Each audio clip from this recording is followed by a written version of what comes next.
Good morning from us here in Nigeria and to our viewers in Nigeria and everywhere in the world. I'm feeling very good today. Wait, you can't even just let me land with my drama. Okay, I'm Jack Herod. Oh my gosh. All right. Introduce yourself and let's get on with it. Happy Environmental Saturday in Yes, Lagos. please. And that too. Yes, and Isaiah back in the case. I'm Ayo Makine, yes. Thank you very much for the confirmation of my name. All right.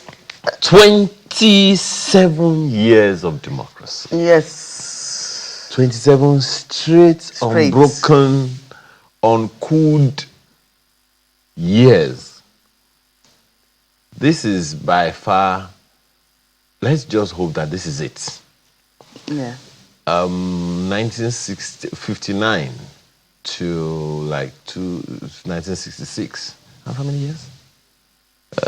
7 years. Then 1979 to like 1983. It's about 4 years. Yeah. Then,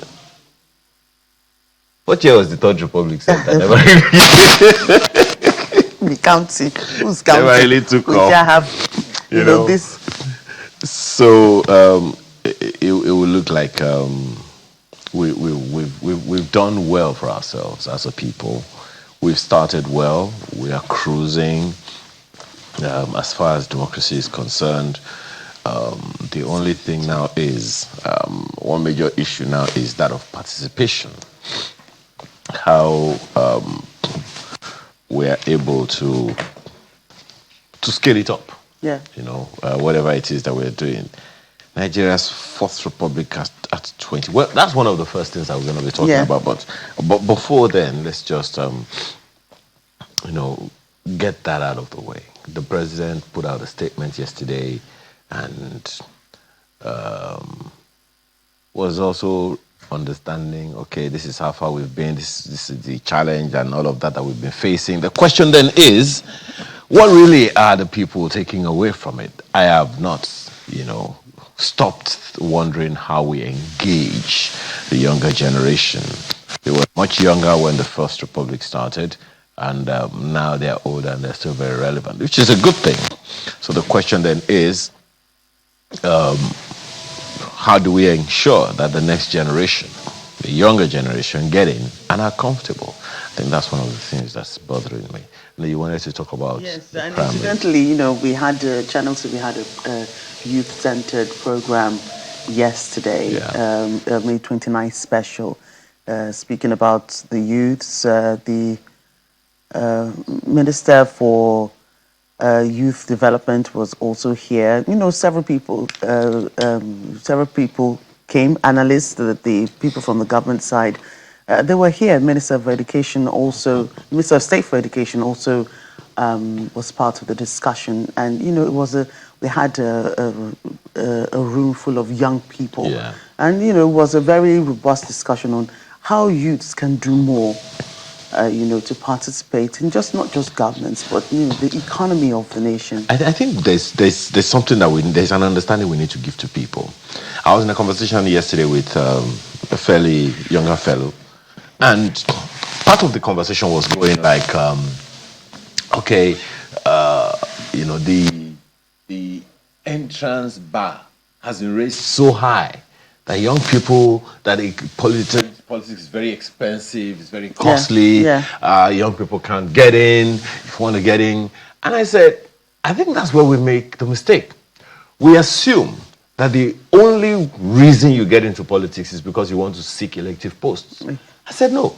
I said, for instance, in your ward, let's say you are 100 in your ward, and 70, 80% of you in that ward are comfortable, you are educated, you are knowledgeable, you know what is right, you've been around the world and all. And other people in the world are, just the locals, who have been the godfathers and godmothers before you came. Will they be able to have their way, compel you to do what you know to be what's not the right thing? He said, no. I said, that's where we should start. let's look at it, because emotions don't win elections. Sentiments don't win elections. It is your voter card. Yeah. And the choices that you make. But those decisions and choices shouldn't be based on emotions, shouldn't be based on sentiments, because hunger is not an emotion. Hunger is not a sentiment. It's not. The Tafawa Balewa that is in your hand, or the Avani Koku that is in your hand, has no emotions. Yeah. Has no feeling. The economy has no feeling. Has no feeling. The only thing it feels is whether it's going up or coming down. You know. So it shouldn't be. We shouldn't situate in our minds that the only thing that you do in politics is seek elective positions. Once you are getting, you guys in the popular votes, the people who have the highest number will be the ones to determine this is the fellow that is going to go and represent us. And once we get to that level, this will be okay. And I have said this countless times. You can't, people say politics is dirty. You cannot clean the plate without getting your hands dirty. Yes, cannot. So enter the kitchen. The kitchen of politics. Enter, clean it up. Otherwise. And speaking of which, those elective positions, at least now Atiku Abubakar is the ADC's presidential candidate. We know that now for sure. So I'm sure he's excited about that. Happy to run again. Someone was joking the other day. Well, I don't know if it's a joke, but that the APC made a statement with its presidential primary that the president got 10 plus million votes, as the consensus candidate, so to speak. And then the challenger, we still don't know who that is. Some Stanley or so for, got like 16,000 votes or so. And then for the ADC, what won Atiku Abubakar his own, flag bearer position. The ADC is just over 1 million or so votes. Don't forget that there's another ADC candidate. So the person said is that APC members alone,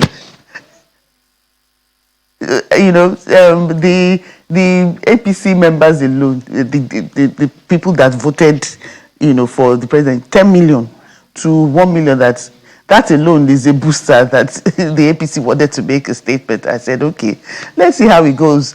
We never know. Surprises can be pulled, but the game is on and the battle line has been drawn. The PDP has a special convention today. NDC also has a special convention today. We'll see, how those two will pan out and, how everything will play out. But then again, Ayo, you wished everyone a special environmental sanitation here in Lagos State. The newly relaunched environmental sanitation, I think the first one was last month, April, and then we have another one ongoing today. A lot of people that have come in, our colleagues that have come in today, say they had a big battle with the law enforcement agencies on trying to prove that, please, we are essential staff.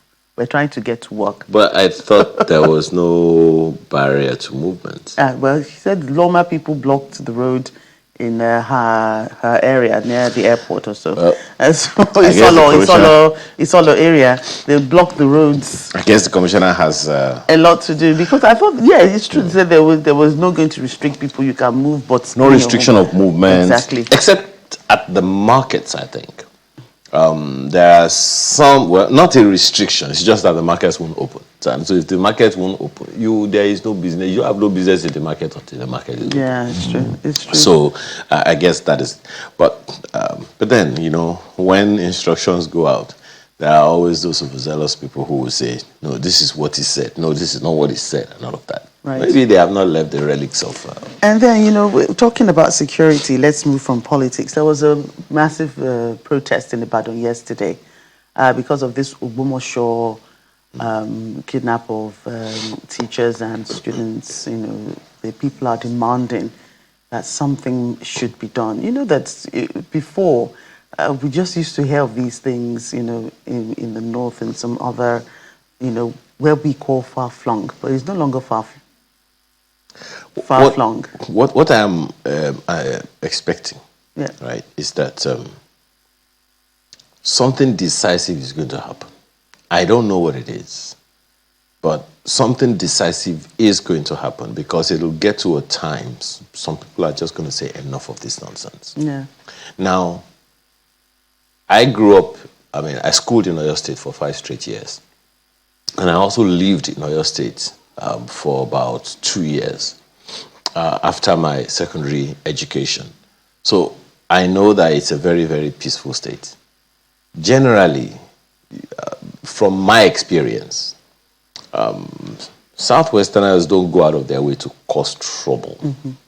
But if you bring it, you collect it too.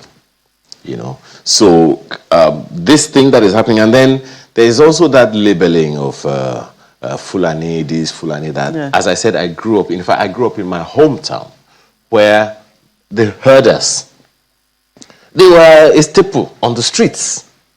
In my hometown, they were a staple on the streets. They reared cows everywhere, all over the street. And everyone knew them. No one complained. In fact, Southwesterners, the people of the town, also joined the business and did good with it. So that casting of is a particular tribe that is doing that. I can't say that it's not not something valid. But then my mind continues to go back to what the president said. President Jonathan said the same thing, that terrorist elements entered or infiltrated his government. The president, this current president, said they want to use insecurity to scare me. That means that they are not faceless. Mm-hmm. So where are they? Oh. Who are they? When are they going to come out? When President Jonathan was in office, the insecurity in the South was quite a thing, and then after some time it tapered down and tapered out. When President Buhari was in government, the North was the hotbed of insecurity. That hadn't been able to happen in the Southwest until now, when the Southwest president is in office. And so, question that some people now begin to ask is, who are the people trying to use insecurity for political gains? It's sad and painful that the people, young children, were scarring their hearts and minds forever. Yeah. And only God knows what's going to come out of that one. So we have to find a way to protect our people. Yeah. And it starts from here. Yeah. So yesterday, or which day was it, when our correspondent was asking the president about the insecurity in the country? He said, it's talked about love. I'm not saying that, that's neither here nor there, but if you loved anyone, really, would you even go out to say you want to harm the person and all of those things? So that's just my thought on that one. Okay, so those are, some of the issues we'll be taking a look at today. We opened with uninterrupted democracy. 27 years. So Nigeria's fourth republic at 27. That's what we're going to be talking about today, and it's going to be, a huge, robust conversation. Mm. Of course, we also have the Ebola virus alert. The alerts, some of it have come from the World Health Organization, but we'll be hearing from the NCDC yes.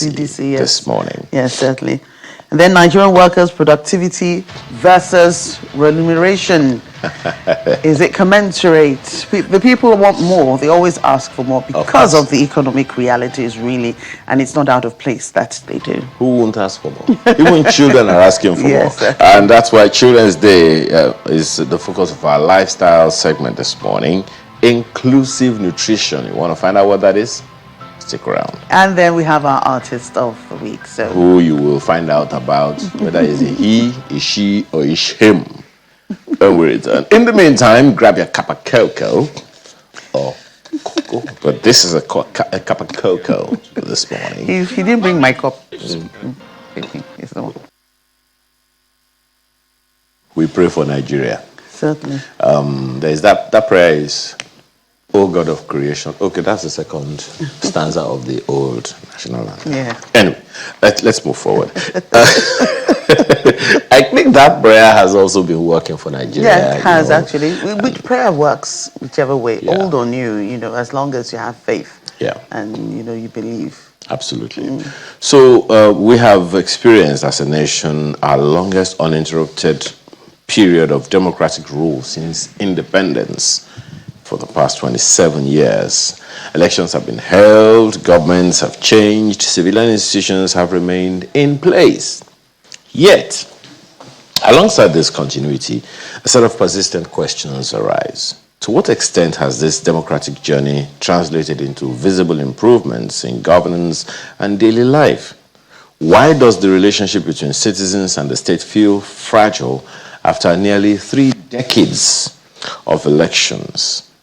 The relationship between the citizens and the state, note that. And what exactly has strengthened and what has struggled to mature within this system? So there are 3 broad themes for this conversation we're having this morning. 1, leadership is not contested, but individuals, and is a reflection of our national choices and incentives. Legacy, understood collectively as the culture, habits, and institutional patterns shaped over time. And lastly, the future, which asks what direction this democratic journey is now pointing us towards. We have 2 guests this morning, okay? Yes, certainly. We have Dr. Atinuke Oyewumi, a leadership development consultant, joins us from our Abuja studio, together with Honorable Dachong Bagos, who represented the Jos South and Jos East Federal Constituency. Good morning, and thank you for joining us this morning, ladies and gentlemen. Good morning. Morning, Nayo. Yes. First of all, they say ladies first, so let's see if we can honor that. Honorable, I'm sure that you do not mind because you're an honorable man. Yes. Dr. Yewumi, speak to us, first of all, your own assessment from, distance, if we can put it that way. Nigeria's democracy at 27, and then that question that was asked earlier in our opening comment, why does it seem like the relationship between the citizens and the state still feel fragile after nearly 3 decades of elections? Is it a leadership thing, a culture thing, or a habit? Thank you very much. Thank you once again for having me. And before I answer your question, just permit me to just urge the government to do more about releasing those children who are being held captive. I mean, that's a pain of leadership, and I think it's still part of what we're talking about. So going to your question, yes, we understand that we're celebrating democracy, and in fact, we're celebrating the continuity of democracy. But if you want to really get the answers you're looking for, you want to ask yourself, are we just happy showing up 4 year in, 4 year out, running elections to prove that democracy is happening? Or is it being strengthened? Are we making progress? You're talking about the disconnect between the citizens and leadership. Yes, of course, when leaders come in and they make promises, they also have to manage expectations because people are waiting to see that they fulfill those promises. So the institutions are quite fragile. People do not have trust because they've not seen the demonstration of competence, in leadership. And the challenges are quite enormous, I must say. But yes, we have something to celebrate. We've not had an interruption in our democracy. But the question, as I said before, remains, are we making progress? Are things looking better? Maybe you want to Quality speak of to leadership is something perspective. that I know that you have studied for a bit, and of course, having had a stint in public service as well. Talk to us about the process of leadership selection.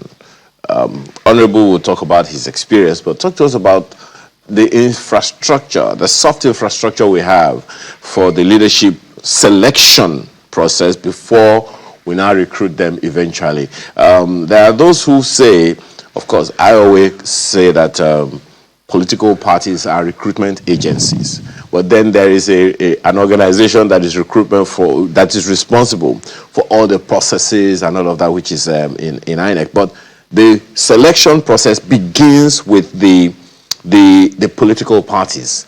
Talk to us about what you think about the soft infrastructure that has sustained that system for the past 27 years. How sustainable it's been, the entry level, and all of those things. What are your thoughts? If I want to tell you my thoughts this morning, it would be that I've sensed that there is an increasing politicization of leadership itself. Okay? And what that means is that we now give the public offices to people who are loyalists rather than people who are competent. So this is what I've seen. This is the pattern I have seen. We reward people or compensate people, and it gets to, that's how they're selected. So when you have that, it leads to a bigger problem, because elections are not an end in themselves. We elect people for a purpose. We want them to get power for a purpose, and that purpose is governance. So the question of whether the people who are selected have the capacity for governance, it's a very huge one. Okay. I said, the infrastructure does not look like they're considering that aspect. Okay.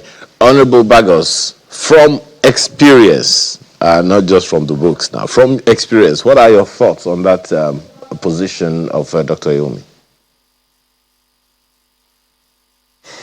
Yeah, well, experience will vary, Ayo, in the sense that different people have different strokes on getting into politics, and for reasons of them getting into politics and even into leadership position. You have leaders that became leaders as a result of zoning arrangements. You have leaders that become leaders as a result of cultural and religious arrangement within the zone, either in the country or their constituencies, and so on and so forth. So the experience here is you have diverse views and people that have come into leadership, especially coming with cultural background on what leadership tend to be for them. Because there are things that you can do in the South and you won't be able to do it in the North, and there are things that you can do it in the North, you won't be able to do it in the South. So from my experience and why we are where we are, contextualization of understanding one Nigeria, our diversity, has really taken us aback, where you now have leaders coming into position as a result of it is their turn because of zoning, cultural or religious arrangement. And so when you now have people coming into leadership position as a result of it is their turn, we end up building strong individuals instead of strong institutions. And so when you now have strong individuals, and that takes us to godfatherism, that takes us to stakeholdership selection of who becomes a leader, because individuals have ended up become stronger than institutions. So in leadership selection, you now have more of individuals selecting who become what, instead of the institution giving the parameters of who become what. Because if you have institutions giving the parameters of who become leaders, that is where you now have the issue of manifesto coming in, that people will now believe in what you are doing or what you have promised or what you have said, and the institution that is already there to choose leaders will key in with your own manifesto according to the selection and the agreement of the people. So that has been the challenge. And from experience, I've experienced both, and I thank God that mine is that the people have really made the political institution within my constituency to be very, very strong, that the people decide whosoever becomes a leader within my constituency as a result of past experiences, as a result of performances, as a result of enlightenment of even our constituents. I represented a cosmopolitan constituency, so the people are so enlightened that they know what they want, they know what they want to choose. So different areas in that area, yeah. Yeah, if I could come here. So, I mean, you said a lot, but really, what do you think needs to change? You've talked about, we need to build constitutions and all that. They're not going to be built overnight. And elections are next year, just less than a year away, I believe. So what do you think needs to change as, political parties go into the campaign period? They've elected their flag bearers, for the elections in 2027. What needs to change? What has to change for us to develop these things that you are talking about and to overcome the challenges? I have to be sincere with you. If we are talking about change on what we are looking at between now and 2027 is definitely not visible, because the processes of primaries, the direct primaries, have taken place. So now the process that we are in is who become, or whatsoever candidate we have in different political parties, that will be what will happen at the general election in January and February. But then, going forward, which is whatsoever leader that people should be able to look at different party levels, that, look, this is the person we believe that can bring the required change towards the future in building in strong institutions, not strong individuals. This is the person that we know can be able to do the right thing. It is, at the moment, to be frank, people need to scrutinize leaders that will come into office in 2027. That, look, this is the person we want, this is the person, and that's why the National Assembly has been able to make it very open for people to participate by having direct or consensus. So the direct primaries has been able to give the general individuals as party members to be able to choose who they want. This time around, you did not hear about delegates. So this is a process, and I will say here that, look, the direct primaries is a new thing for the new generation of politicians. The older generation were able to, they know what the direct primaries is all about since 1979, which it stopped in 1999. But the new generation of politicians, this is their first experience to experience the direct primaries. But going forward, if we are able to really get the true nature of scrutinizing and giving back power to the people, I can tell you most of these challenges that we are facing, that we have faced in having strong individuals and institutions, people will start scrutinizing. If whosoever has been selected and elected to do direct primaries, people still have the power to select or select out the person in 2031, because they know that power belongs to the people through direct primaries. So it's a process.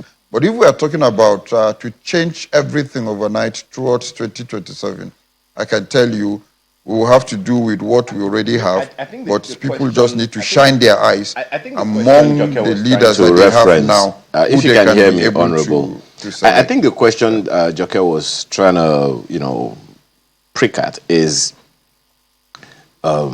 what are the things that need to change in the selection process?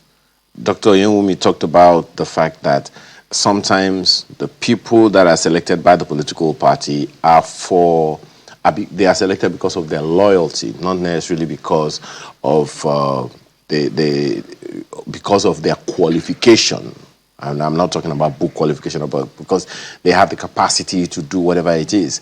So what Joke is asking is, if anything will change and alter that, because the consequence of that consistency has also affected the trust quotient to a bit. So if you can speak to that briefly, do you see an end to that reward system, if we can put it that way, especially at the party selection level?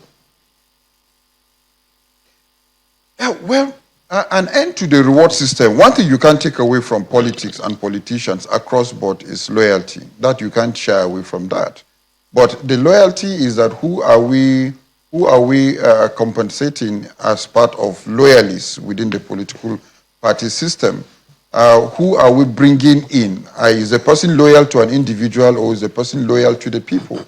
So once we understand that the person is loyal to the people, definitely the people will have the opportunity to be able to select that person through the selection process of the direct primaries or the consensus. So loyalty comes in different ways, either to an individual or to the people. But you can't take away loyalty from politics. You have to be loyal to the party, and that's why you hear politicians saying that party is supreme. So the issue of loyalty out of the political system, that will be difficult to change. Because, but then you can define it either to the people or to an individual. Maybe loyalty, really, I don't even think loyalty is a problem in itself. I think it's the interpretation that people ascribe to it, because even in an organization, your loyalty to the organization has to be unfettered. Yeah. Because if you work in a particular company in an industry, you can't share your capacity to hold back from sharing the secrets of that current organization with another. I think that can count for some kind of loyalty. But let me come to you, Dr. Yenwumi, because leadership always extracts from the people themselves. So to what extent, Dr. Yenwumi, would you say that citizens themselves should be held responsible for the quality of leadership that emerges through elections and civic choices? Thank you very much. One of the things I would say is, I think that citizens, we have developed a culture that blames, okay? And the moment you blame, you forget that you also have responsibilities. So sometimes we spend our energy more on maybe fighting the current administration, but not really looking at the deeper issues that we have and how we can take up our own responsibilities. I loved the opening that you had when you said that things now have to change. People shouldn't just go into parties just to get, the position. They should be there. They should be active. They should ask questions. They should scrutinize. So even if you have the mass at that level, it's not easy for someone to just come and override things, because you have intelligent people asking questions. So going back to what our responsibilities should be, I feel we should educate ourselves, not just on even the politics itself, but then again, the challenges that we have. What does it take to solve problems? Do we have ideas that can move the nation forward? We really should go beyond politics, in my own opinion. Of course, politics is essential, but our national problems are perennial. They've been there. They're not going away, even as much as we change administration, in and out. So our own focus for the citizens now should be more on national outcomes that we want and engaging with the people who are selected to test to see whether they even understand the promises they are giving. Because I don't know, if I can still go on. I see when we say that politicians come in and they make promises, it looks to me as though the truth is hard to tell. because people are not ready to even hear the truth. People are waiting for a leader who has a magic wand and who can just make the problems disappear in a day. As Honorable said, the problems cannot disappear as quickly as we want them to disappear. Well, so we also need to prepare our minds. I apologize, Dr. Oyowi. Don't blame us for wanting magic overnight, because we've been made promises over the years. As this song in the, I think it was in the 80s or 90s, Tosi Jagere sang, parents, listen to your children. We are the leaders of tomorrow. Those leaders of tomorrow are not anywhere near, it will seem now. But I want to ask you a question about leadership. I started by asking you about the leadership selection process, not even the appointment or the employment of the leaders, but the selection process, because what happens, I believe, in employment systems in the HR industry is, first of all, there is a selection, there is a pool, then there is a selection, and then there is a short list, and then and on like that. It would seem like, I'm not sure if that such a thing happens in politics, but let's fast forward to, okay, the fellow has gotten the ticket and is about to go in. Shouldn't there be some kind, and Honorable may want to also speak to this later, shouldn't there be some kind of leadership pre-qualification standards that before you get into this position, you said something the other time that sometimes some of them don't even know what to do when they get into the office. We've had cases of some top government officials who are unable to pronounce, to read out the name, the budgets, the number of the budget, like it's 7 trillion and then billion and then million. We've heard that, even from the National Assembly to state. So do you think there should be some kind of standards, leadership pre-qualification standards? If you don't have these pre-qualification, you can't get into public service, because I know that there's a difference between public service and the private sector. Absolutely. If we had something like that, it definitely would make leaders sit up. I often think about debates that are quite engaging, that a leader has to think twice before even coming, to talk to the people. That's a way you can demonstrate to an extent that there is capacity, the way you engage with discussions. So there should be systems that allow us to engage with those public office holders so that we can, people shouldn't just show up and then we start to battle with whether they can lead or not. There should be systems that check things, and I agree with you with what you said. There should be a way. I would favor that would, of course, I'm a leadership consultant, and I know the importance of building leadership qualities over time. They're not even things you start to hurriedly chase after when you're already in position. I would favor that there are institutions that help to prepare people so that many years before you get into that position, you understand the basics of leadership, principles of human behavior, how to navigate complexities, managing multiple stakeholders, because those are the challenges you're going to face. So I agree there should be systems. Okay, so let me ask Honorable Bagos, because from experience, one has also seen that to a large extent, leadership, some people, did I use the word, stumble into leadership. They just find themselves in leadership positions that they didn't prepare for. So now you are in office. You are supposed to be a leader. You have the power, you have the authority, you have the instruments of state to get stuff done. And so some wonder whether or not there shouldn't be some kind of minimum standards, or qualification that for this office, you need to have these qualities or get trained in leadership for these qualities. We know what the Constitution says. The Constitution says you don't even need to pass WAEC, just attempt it. And that's some people still consider that scandalous.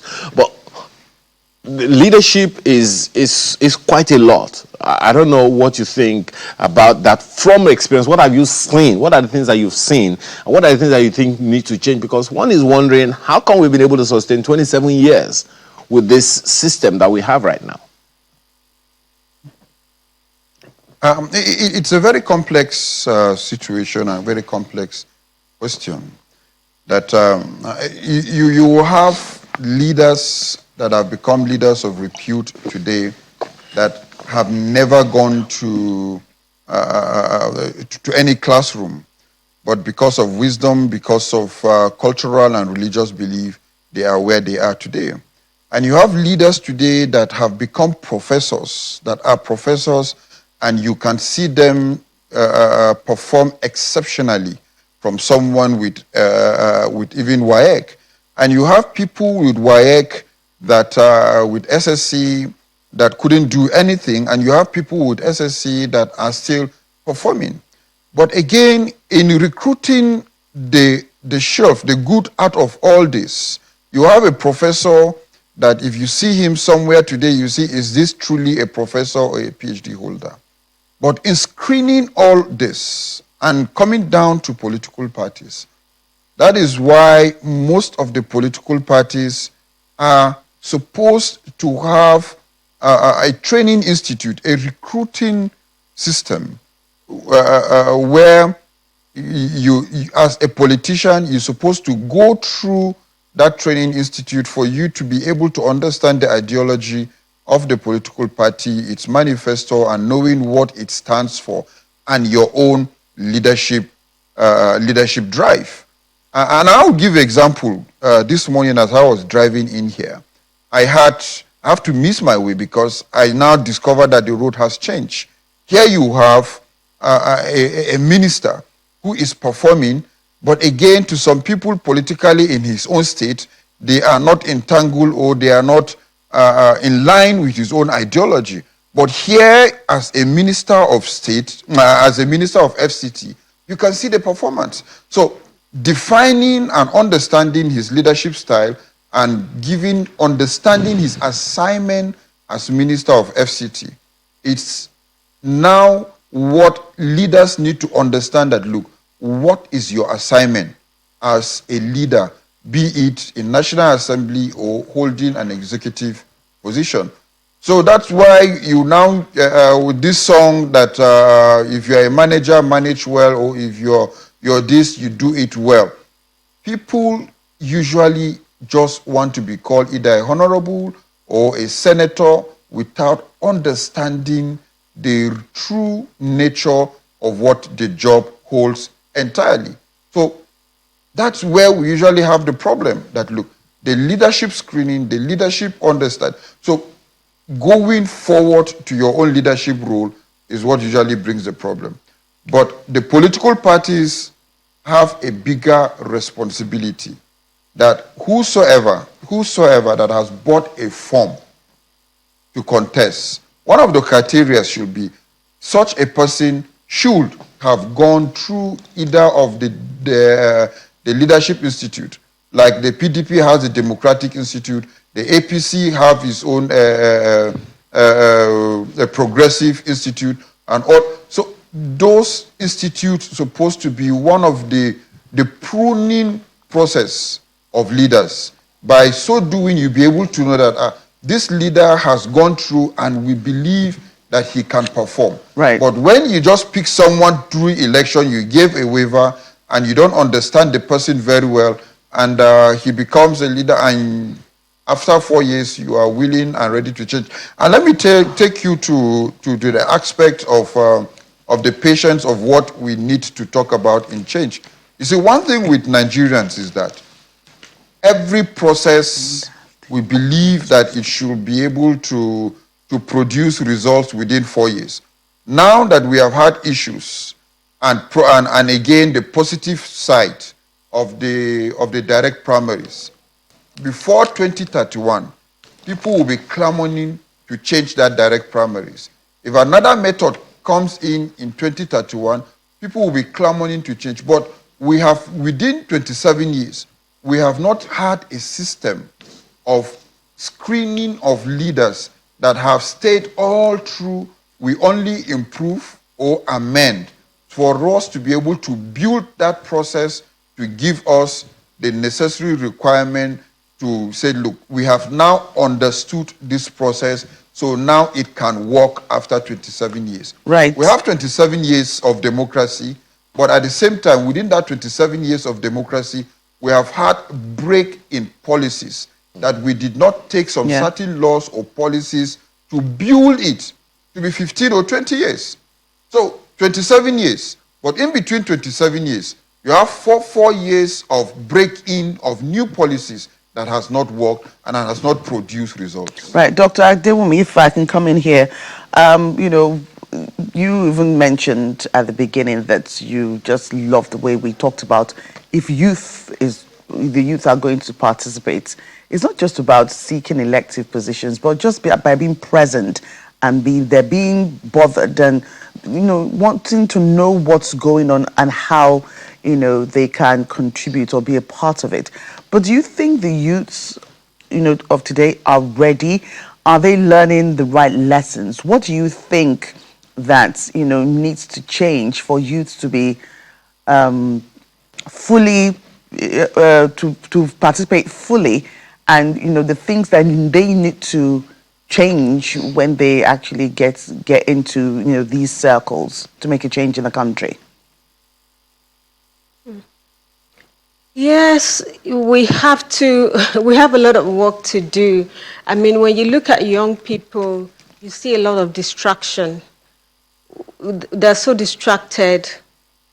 What they focus on is not what they should be focusing on. So that question of what are we missing, you know, is there also. And as you said, what can we do? We have to give a kind of orientation to the younger people to let them understand what it takes to make a nation work. I see that gap. And when Honorable was talking and saying we haven't had consistent policies, you can also see that from the fact that people don't understand how things work. So they are quick to say, oh, this is not working, please just come and change it, because that lack of understanding is there. So there has to be massive education to let people know these are the challenges in education. This is what it will take. We will need a policy that will last this long to at least stabilize things so that they're not, you know, the youthful stage comes with a lot of energy. So if you go online right now, it's a lot of energy, bickering, insulting, blaming, attacking, and that's energy that we can rechannel to let them understand this is what gets things to work. This is how you can work at your own level. Not everyone needs to get into the political office to contribute something. Okay, if you're a teacher in a school, you have something to shape. You have minds to shape. So we need to rechannel the energy of the youthful population right now to talking about solutions beyond just complaining about problems, and then, you know, getting them to be more responsible, taking up responsibilities also at that level, because leadership ultimately is about responsibility. And it would do us good that people learn this right from when they're young. So they grow up identifying problems, they see problems, they're thinking of what to do about it, other than just expecting that some people at the top should fix all of the problems. Honorable Bagos, let's begin to close out now. What are the infrastructure, if you can give us a list? Dr. Yomi has spoken about the need for people to understand. A legislator recently said that people from my constituency, or rather people in my constituency, expect me to build roads and build boreholes and all, when those are not my primary responsibilities. Granted, but then, as far as anyone is concerned, so long as you are in government, you do something for us, not you facilitate something for us. So what are the things that you think need to change, particularly because there are those who say that we are still a very fragile democracy, even though we're 27. So what are the things from your experience that need to be solidified? What are the things that we need to strengthen so that we can sustain this growth progressively? My most of this that you find legislators doing, as far as I'm concerned, is a failure of oversight over time and over the years.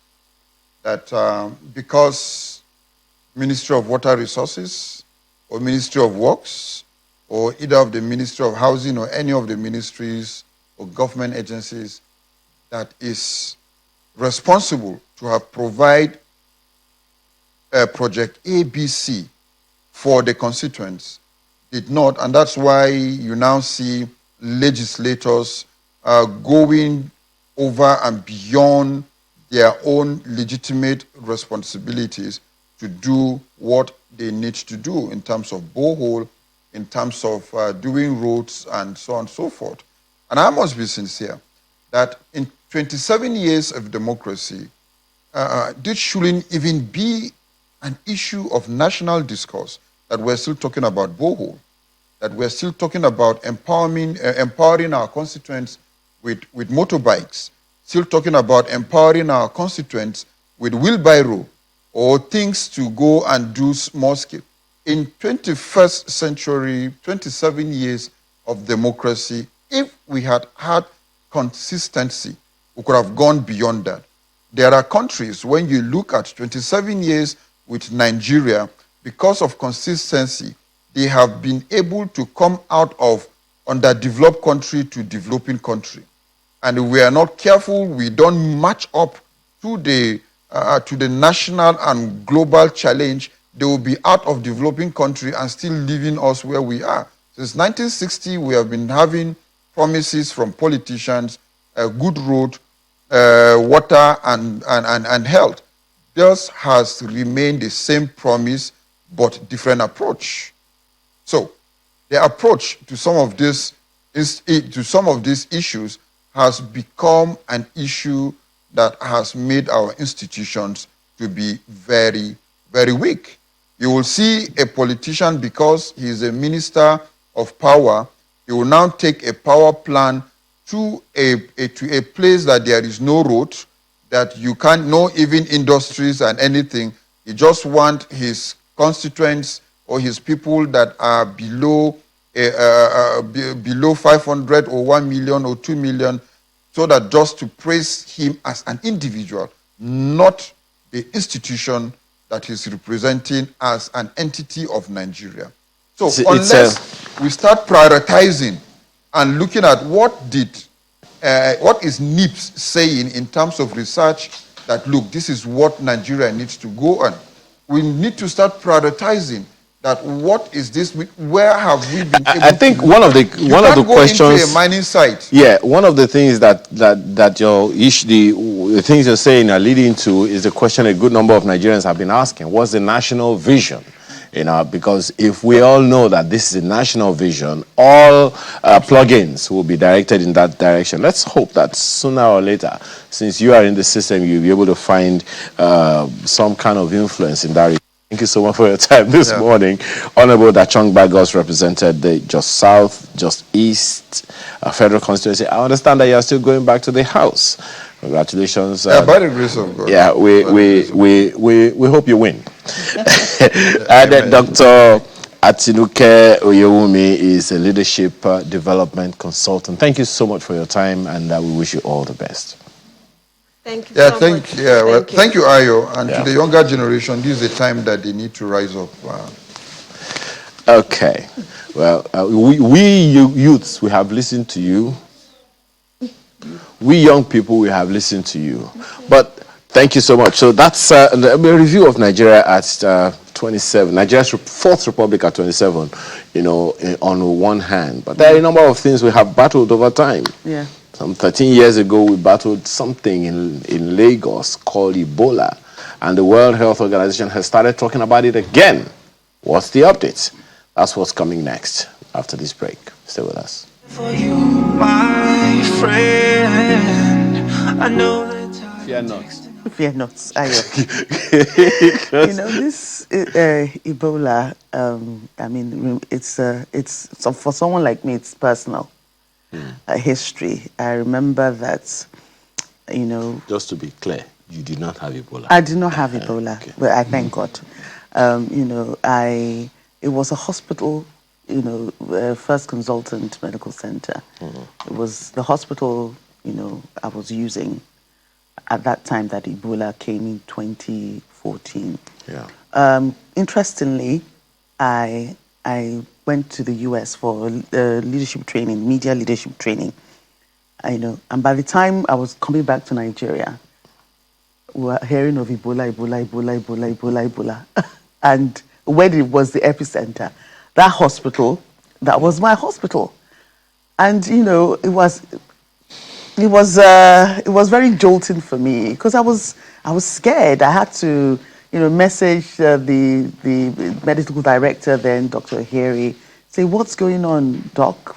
What's happening? He said, you know what, my dear, don't come in now. There's Ebola scare and, there's an emergency of sorts and all. I mean, I won't go into intricate details of, why I was using the hospital, but, but I had history and, it jolted me that, I could have been in the hospital premises as at the time that, the fellow from Monrovia came in and, all that was going on. Yeah.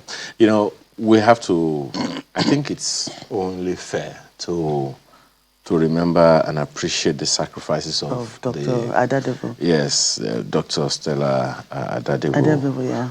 Who, among other people, had to fall prey to that virus at the time. There was even another nurse too. Yeah, and I'm sure there is more than one person. Yeah. But now, in order for that not to happen, again, yes. That is why we have to discuss this morning with Dr. Jide Idris, who is the Director General of the Nigeria Center for Disease Control and Prevention. Thank you so much for your time. Thank you so much. My pleasure. Thanks for having me again. Yes, yours is the Center for Disease Control and Prevention. And usually the people that you put at the forefront are the caregivers, the doctors, the nurses, the clinicians, the whatever name you call them? Epidemiologists. Epidemiologists. Laboratory technologists. You see?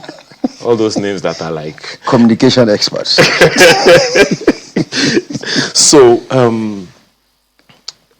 we had reason to ask one of your colleagues in the epidemiology space at some time ago that as a result of what we encountered with COVID-19, there was some infrastructure set up, some health infrastructure, some facilities built and all, so that those things don't catch us unawares again.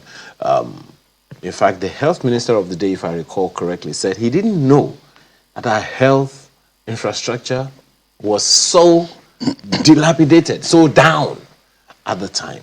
And we believe that a measure of activities, came up just to ensure that things were put in control at the time. But then this doctor was talking to us, and those things have either stayed the same or some of them have even been collapsed over time. For anyone listening, it will be a scare. How come things were built to forestall emergencies are now down, and now we have to start to rebuild again? I don't know how to answer the question, but let's put it this way. Let's start from the beginning. It's not unusual, and it's not peculiar to Nigeria alone. Let me say that for emergencies like this, even in developed countries, it's when the emergencies come, people start running around. But our own problem is that we do not have the maintenance capabilities, number one. And yes, there's a number of facilities, a number of equipment that were purchased, given by the private sector, that after the Ebola thing, they were not put to use again, or they were not maintained, so to speak, and they couldn't be used again. And that is one of the things we need to consider when you're preparing for things like this. A lot of this came in. Not many of our staff were trained on use. Let's be frank with ourselves, because some of these were equipment again that were relatively new to us then. Some of them had genomic sequencing capabilities and all that we're now beginning to build capacity for. That's one. Two, you also know in terms of utilities, a lot of this is consume power. A lot of facilities our power starved. Let me put it that way. So the third one is that, like you say, health workforce, we are losing a lot of people. And some of these are trained people. And actually, we are expressing this NCDCs too. There are a lot of staff that have been trained, that have been pushed by the so-called development partners and other people. Some of them have found their way. So we see have this severe shortage. So the period of reasons, the essence is to learn from this. And the bottom line is all this is have to do with resources available, if you put it in the correct context. So, and again, let's not look at emergencies as an NCDC affair. NCD is supposed to coordinate and support. Every state, every health facility must be in a situation where they can do some degree of emergency preparedness and address emergencies. You don't wait until an emergency occurs before you move start. So this involves training over time. It involves building on your capabilities and all. So that is where preparedness comes in. And that's what we say, preparedness is an investment. It's not a one-off thing. Which leads to that question, and I'm really, really glad you said something about decentralizing expectations.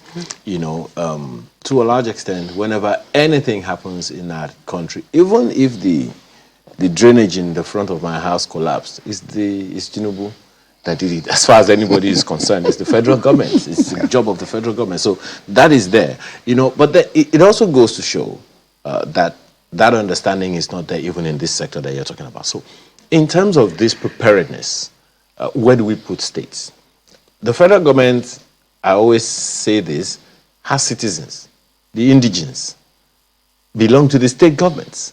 And the state governments have their responsibility of catering for the people that live within their vicinities. So what role is there for the states in this? You've talked about the needs gap, and you've talked about capacity gap, and then you've talked about the maintenance gap.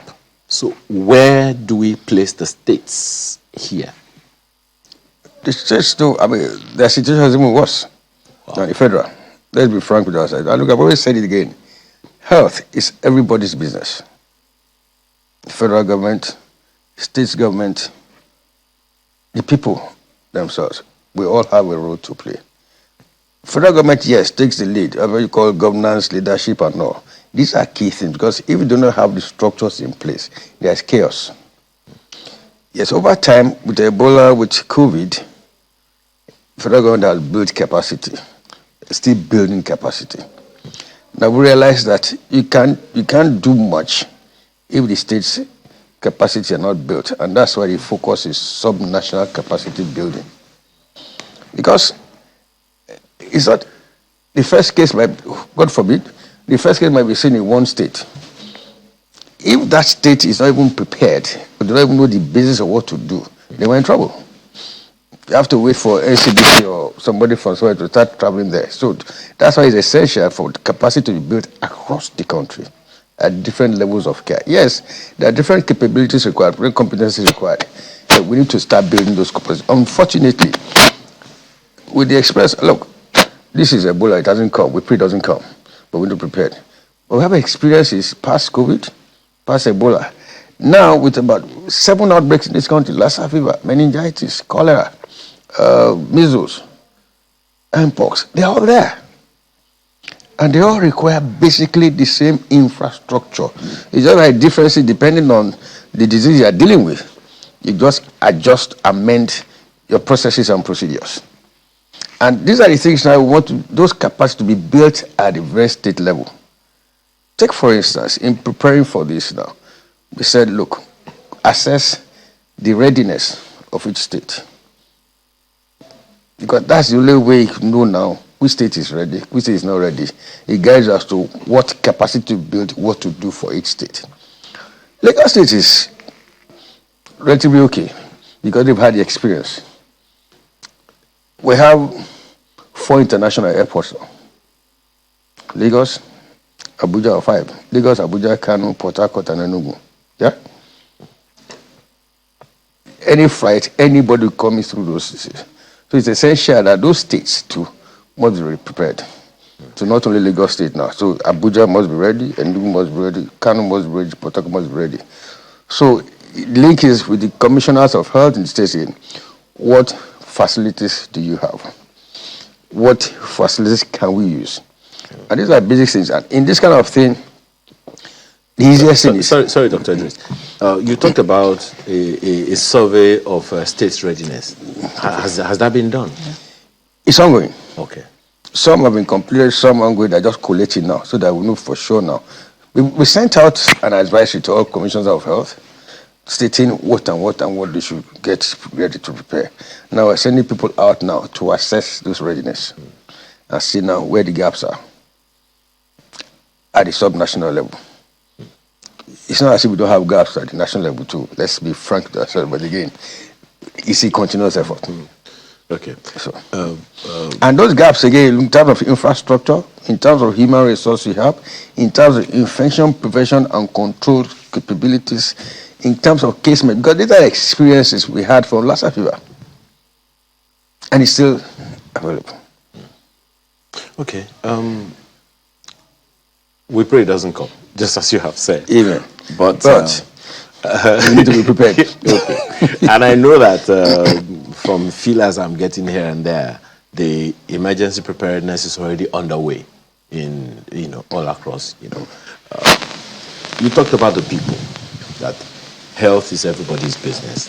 What do the people themselves need to do now to prepare? One, they need to understand how Ebola presents. You understand me? And again, they need to adopt proper health-seeking behavior. And the basis is again like this is the IPC. If you know during that Ebola time, in those days we could not even shake hands. Because the bottom line is that Ebola is contracted by contact. If you break that contact, you're almost home and dry. That's just the bottom. But the point is, human behavior, you may forget, so you need to learn that again. Even if you want to shake hands, ensure that you wash your hands properly. Whatever, when you do all those. So that's infection prevention and control. Those are the key things. They need to know how Ebola presents. Ebola presents like the initial presentation, just like normal malaria or whatever it is. And that's why I said, because you have fever, doesn't necessarily make it malaria. For this kind of situation now, somebody who has fever, who also has a history of contact, with a history of travel to those places where there's Ebola, that's a flag. That's a suspect. Because that's what they call case definition. Or somebody who has been there between the last 21 days. Those are contacts. As you have a history of travel, then once they have the fever, body aches, and everything, and then occasionally they start bleeding, from orifices, that's a flag. Because that's what it's called hemorrhagic fever. And with that presentation, with the history of travel, it's a suspect. Such places are suspected, you isolate them. That's to prevent spread of contact. So people must know what to do. So when you have fever, when you have what to say, seek medical advice. Go to a hospital. Right. And, the WHO says that, it's advising that travel is not restricted, from countries that are affected. With the kind of preparations and, what have you that we are also trying to put in place, especially at our airports and all that, I think that there was a time that during the COVID time, Nigeria was not quick to make that decision. Should we restrict? Should we not restrict? Should we close our airports? So what are we doing this time? It's good to mention this. If you recollect, I think 2 days ago, we had a meeting. The Chief of Staff, under the instruction of the President, Mr. President, the Minister for Interior was there, and the FAN executive was there, NCW was there, NCDC was there. The other was, we were presenting to them the situation in DRC and Uganda. The bottom line is that the cases are spreading. Outside the DRC? Outside DRC. Move to Uganda. Now, WHO, there are about 10 other countries of interest. It shows you that the thing is spreading. So how many countries do they have it now? Has it been noticed? Right now, they said DRC, Uganda. Okay. But we've heard of a suspected case in India. We're not sure yet. Suspected case in Canada, I think, or Canada turned back a lot of people. So this issue of restriction or no restriction, I think, again, you have to weigh the public health issues as against economic or whatever, diplomatic issues. Now, Uganda has closed its borders to DRC. And that's why, again, we have recommended that, look, because of a peculiar situation, travel history, huge population, porous borders, and like perhaps a recommendation, government should consider restricting certain flights from those key areas. This is what's being considered. And of course, because of discussion, such other options were given, which I think they are considering. The essence is that if you restrict those flights, the chances of introduction into this country are lower. But again, if we restrict flights, they could come in, there are other flights that come again through other countries again, that come through the border. So these are that's porous. So that's the essence of being prepared. And prepared again that once you should be able to detect a case as quickly as possible. Once those cases are detected, you must isolate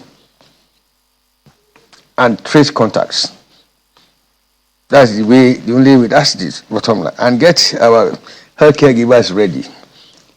Hospitals where anybody can come in again, what to do. And the bottom line, the teaching is infection, prevention, and control. Dr. Idris, given Nigeria's history with Ebola, forgive me for saying this, it is natural for any healthcare giver to be afraid. Yeah.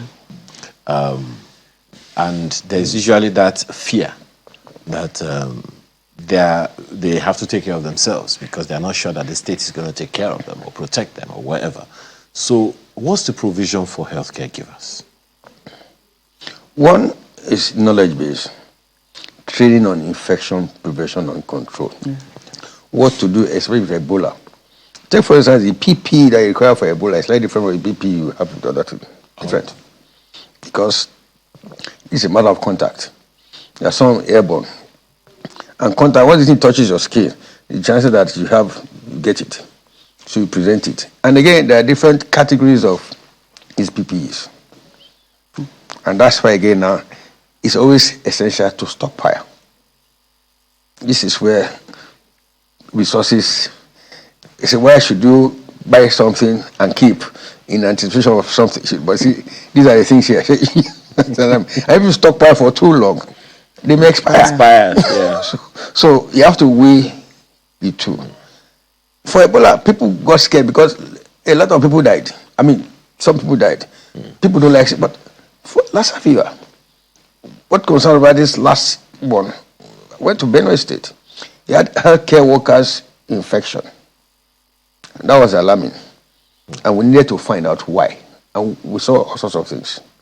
The bottom line is that even the caregiving behavior of our healthcare workers too had a lot to be desired. Some of them is not in their addition. They just may enter emergency room because they are called, come and see this patient. They don't know whether this patient has what disease the patient has. All they do is, okay, let me do surgery, let me go there. In the process, they get infected. And that's why, again, when you are doing things like this, gloves, hand gloves, protect yourselves, so that prevent any contact from them, which a lot of healthcare workers are not doing. That's one. Two, like I said, resource provision is nothing. And that's why, again, states too must get involved in this. Are you with me? How many PPE do you want to buy at the federal level and distribute to all states? We do it here, but there's a limit. That's why the states too must get involved because right now they're all getting money. And can't they be mandated? What do you say? Can't the state governments be mandated? Well, I don't have the authority to mandate this. And again, I'm not sure about mandated because we're all bound by constitution.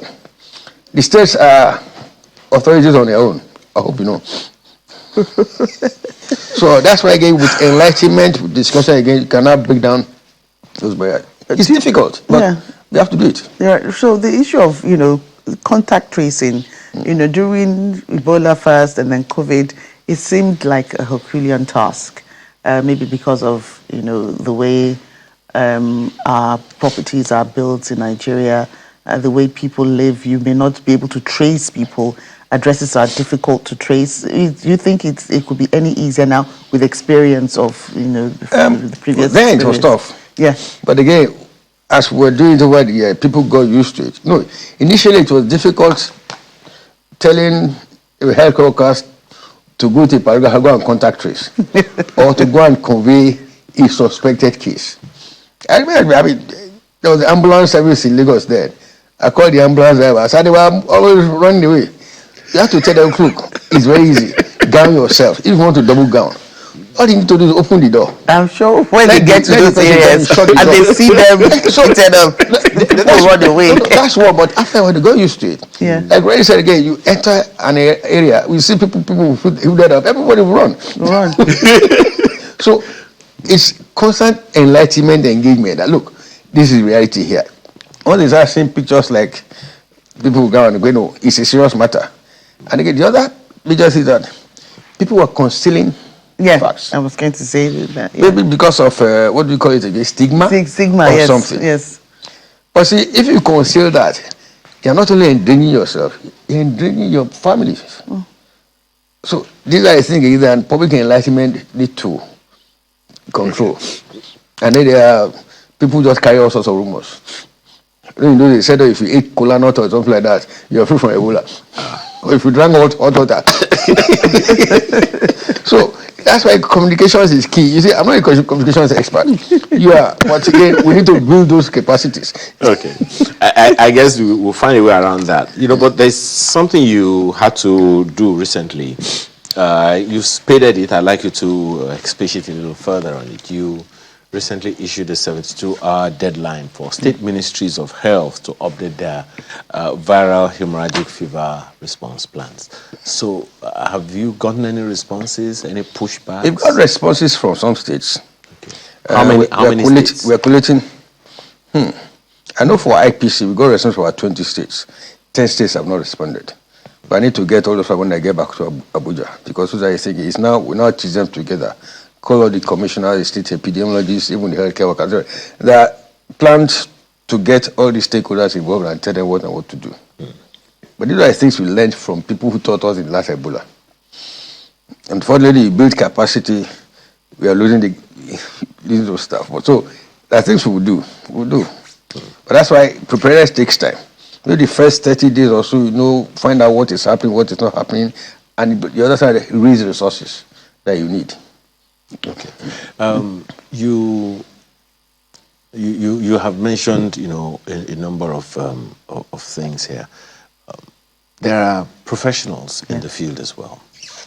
The NMAs of this world, the various groups, professional bodies in the health sector. Is there a role for them here? Because the private sector didn't need any persuasion before they came in themselves. So definitely there's a role. Because, professionals, NME, nurses, laboratory technologists, because they are key in diagnosis in here. All these are the stakeholders that we need to talk to. They need to be trained on what and what to do or give them information, which information is being circulated to them. But again, for last time we called a meeting of NME and this in Abuja. It's amazing what came out of it. Don't talk last time people alone, rats alone, that rat is bushmeat. No matter there is no amount of grammar you blow there, people will see you. No, these are the kind of things we have to. It's always when it's happening, people dropping dead that we don't pray for it. That's when everybody sits up. Rather, we don't want to create fear, but again, people should understand that. Look. So, leading to that next question, is there a cause for alarm now, or should people just continue their lives like nothing is wrong? No, let me say this. We don't have any Ebola case now. No, at all. Our plan is to prevent any from coming in. And that's how we have to start from the port, airports, borders. It's key. You understand me? And so everybody needs to get it. So everybody must be prepared for this, just in case it comes in. For reasons I've given you, porous borders, shortage of personnel, whatever it is, there might be a crack. And once that person comes in, we need to be prepared in such a way that we'll be able to detect immediately, isolate the person, so that it's so spread. In some cases, they may not come, they may come in from other sources. That's why I have community spread. This is where surveillance comes in. You have people now, staff now, who go around collect information from all sorts of information. It's like mining information, newspapers, rumors, internet service, fake news, anything going to Ebola, now to analyze. It can lead to certain things. Yes. And that gives you an alert. Yes. And then, now, especially now, we need to deal with misinformation. Precisely. Really. You could go to hospitals. How many cases of fever have we seen? How many whatever like that? You need all those data. That's what surveillance is. You read the data. You collect data and analyze. You can see which. Once you have a trend, you move. Okay. The other key is diagnosis, laboratories. Yeah. Nigeria has been lucky. We have labs now. We are building on the capacities. But again, each of these have separate reagents for different agents. Reagents with specific, not the same thing. So it's a major task. Now, there are categories of practices that they must touch each other to work. Yes. Entertainment is one. All right, yeah. Tourism is another. They just have to touch body. So what would you recommend for them? Let me tell you this kind of situation. When you have cases like this, mass gathering, prevent it. And must you touch body? In a movie scene, if they have to kiss, that's touching body now. When Ebola time or whatever it is, they should relax. They suspended. It's a matter of entertainment or enjoyment or your life. So let's look at it that way. But if they prepare, I mean, if you want to touch, hand sanitizers, all those funny things, those are there. We used to have this before. Hand washing facilities. You understand me? Okay. You have one question before we go. So, but generally speaking, what do you advise, families to do? People have young children, they have teenagers, they have that. Just what should fathers and mothers be looking out for? You never know, because schools too, you said we don't have, but you never know, what people, all these fevers and all that. Families too must be enlightened on fever. Yeah. If any of their kids present with fever, they shouldn't start treating.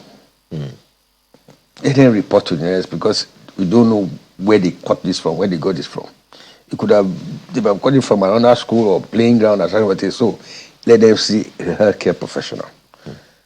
Afterward, they monitor their children in terms of fever, presentation, and that kind of thing, or any bleeding. But if you know of people who have recently just come from those places where Ebola has been seen, it's a trigger. Yeah. They need to be careful again and prevent their children from this. You understand me? So these are things here. But again, we're going to intensify our public enlightenment again, because I know that materials now have been developed and have been distributed and all.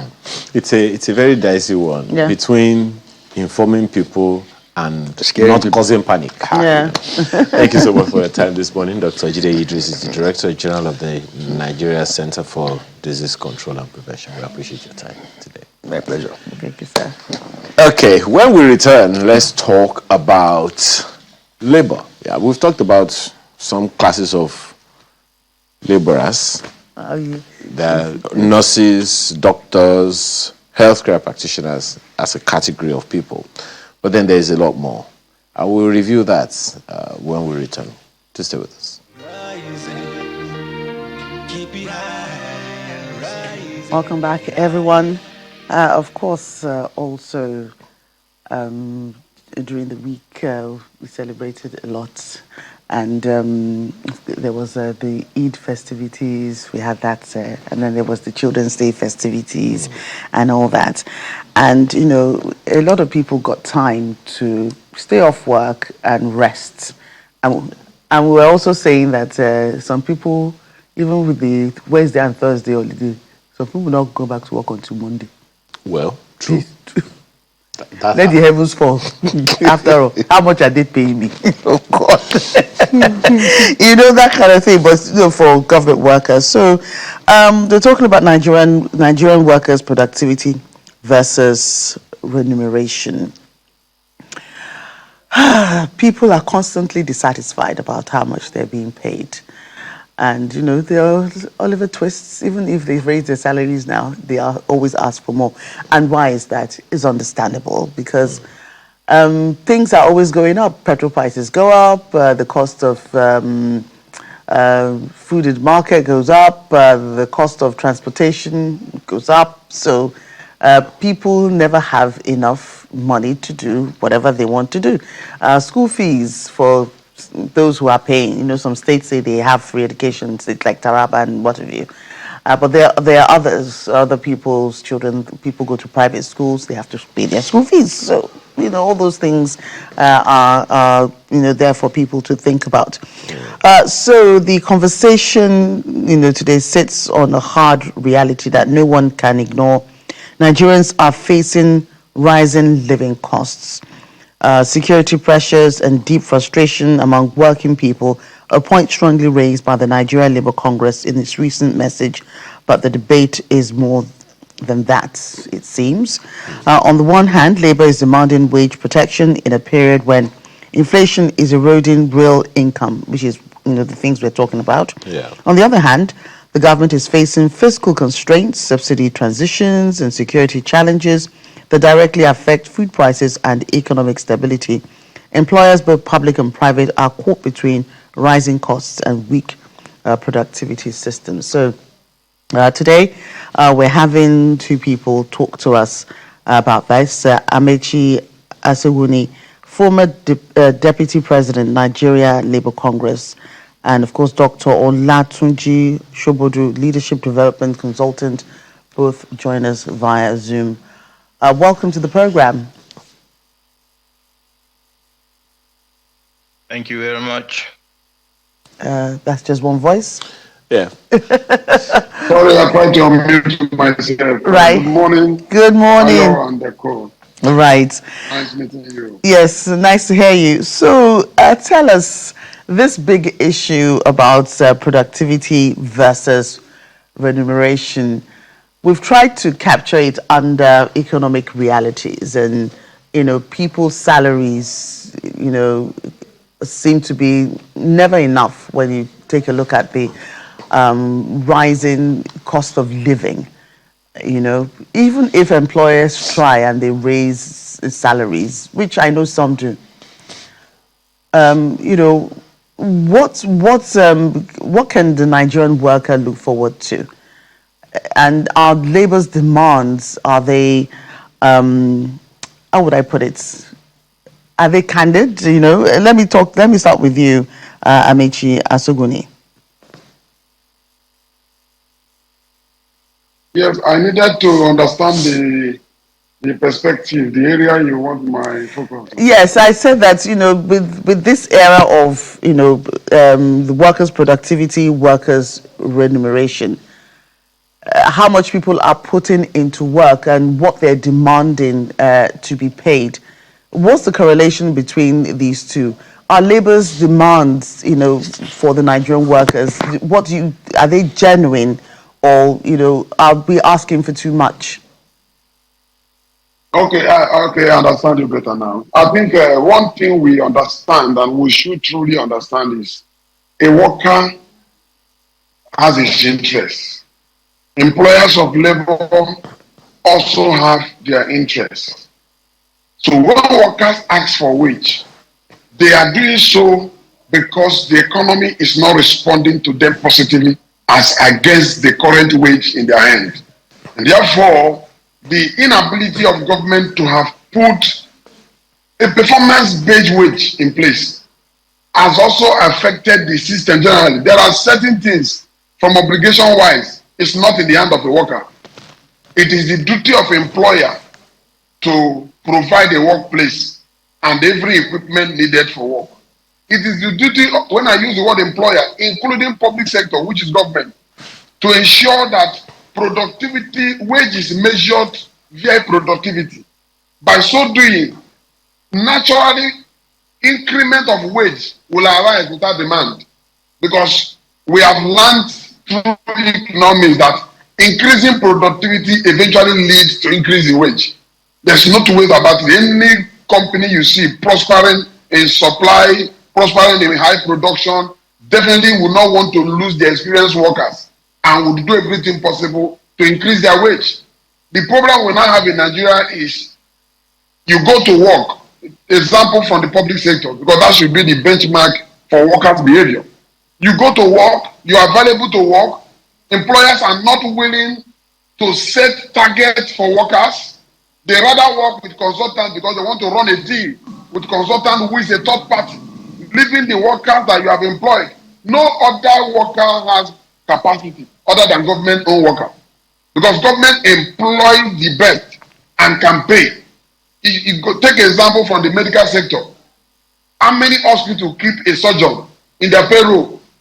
But government does. And this surgeon will also go and set up their private company because they know there is no discipline in the system. Nobody check them. If not, conflict of interest shouldn't arise in that profession where people, a doctor, a consultant, which is a specialist now in the public sector, would take advantage of seeing a patient and giving you a lower price of that same surgery procedure to come to his own private hospital where he lack some of this equipment and risk your life because people want to pay less. So government is not in charge of the institution. And one of the good things that is required of effective economy is to have stabilized institutions that can check itself. So demand for wage, you can never question labor for doing so.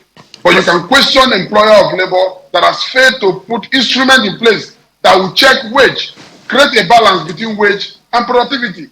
In this case now, nobody is sitting who employer want to get higher productivity, then employee want to get higher wage.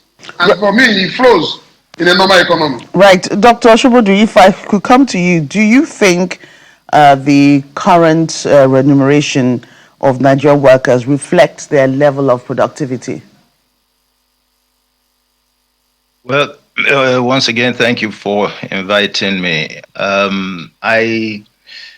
I mean, in reality, in order to give an accurate response to that question, we would need to have the facts, and it's what is easily available is what they are being paid, is the minimum wage. What is not easily available is the measure of productivity.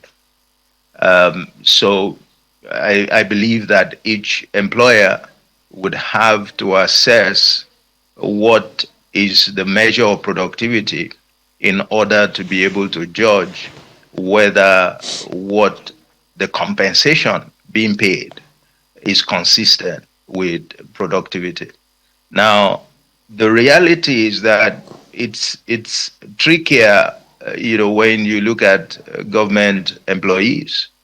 For private sector employees, that's a more straightforward thing.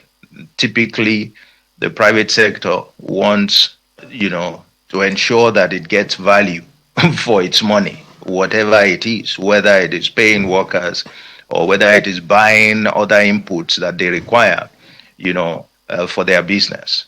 In the case of government, it's not quite the same.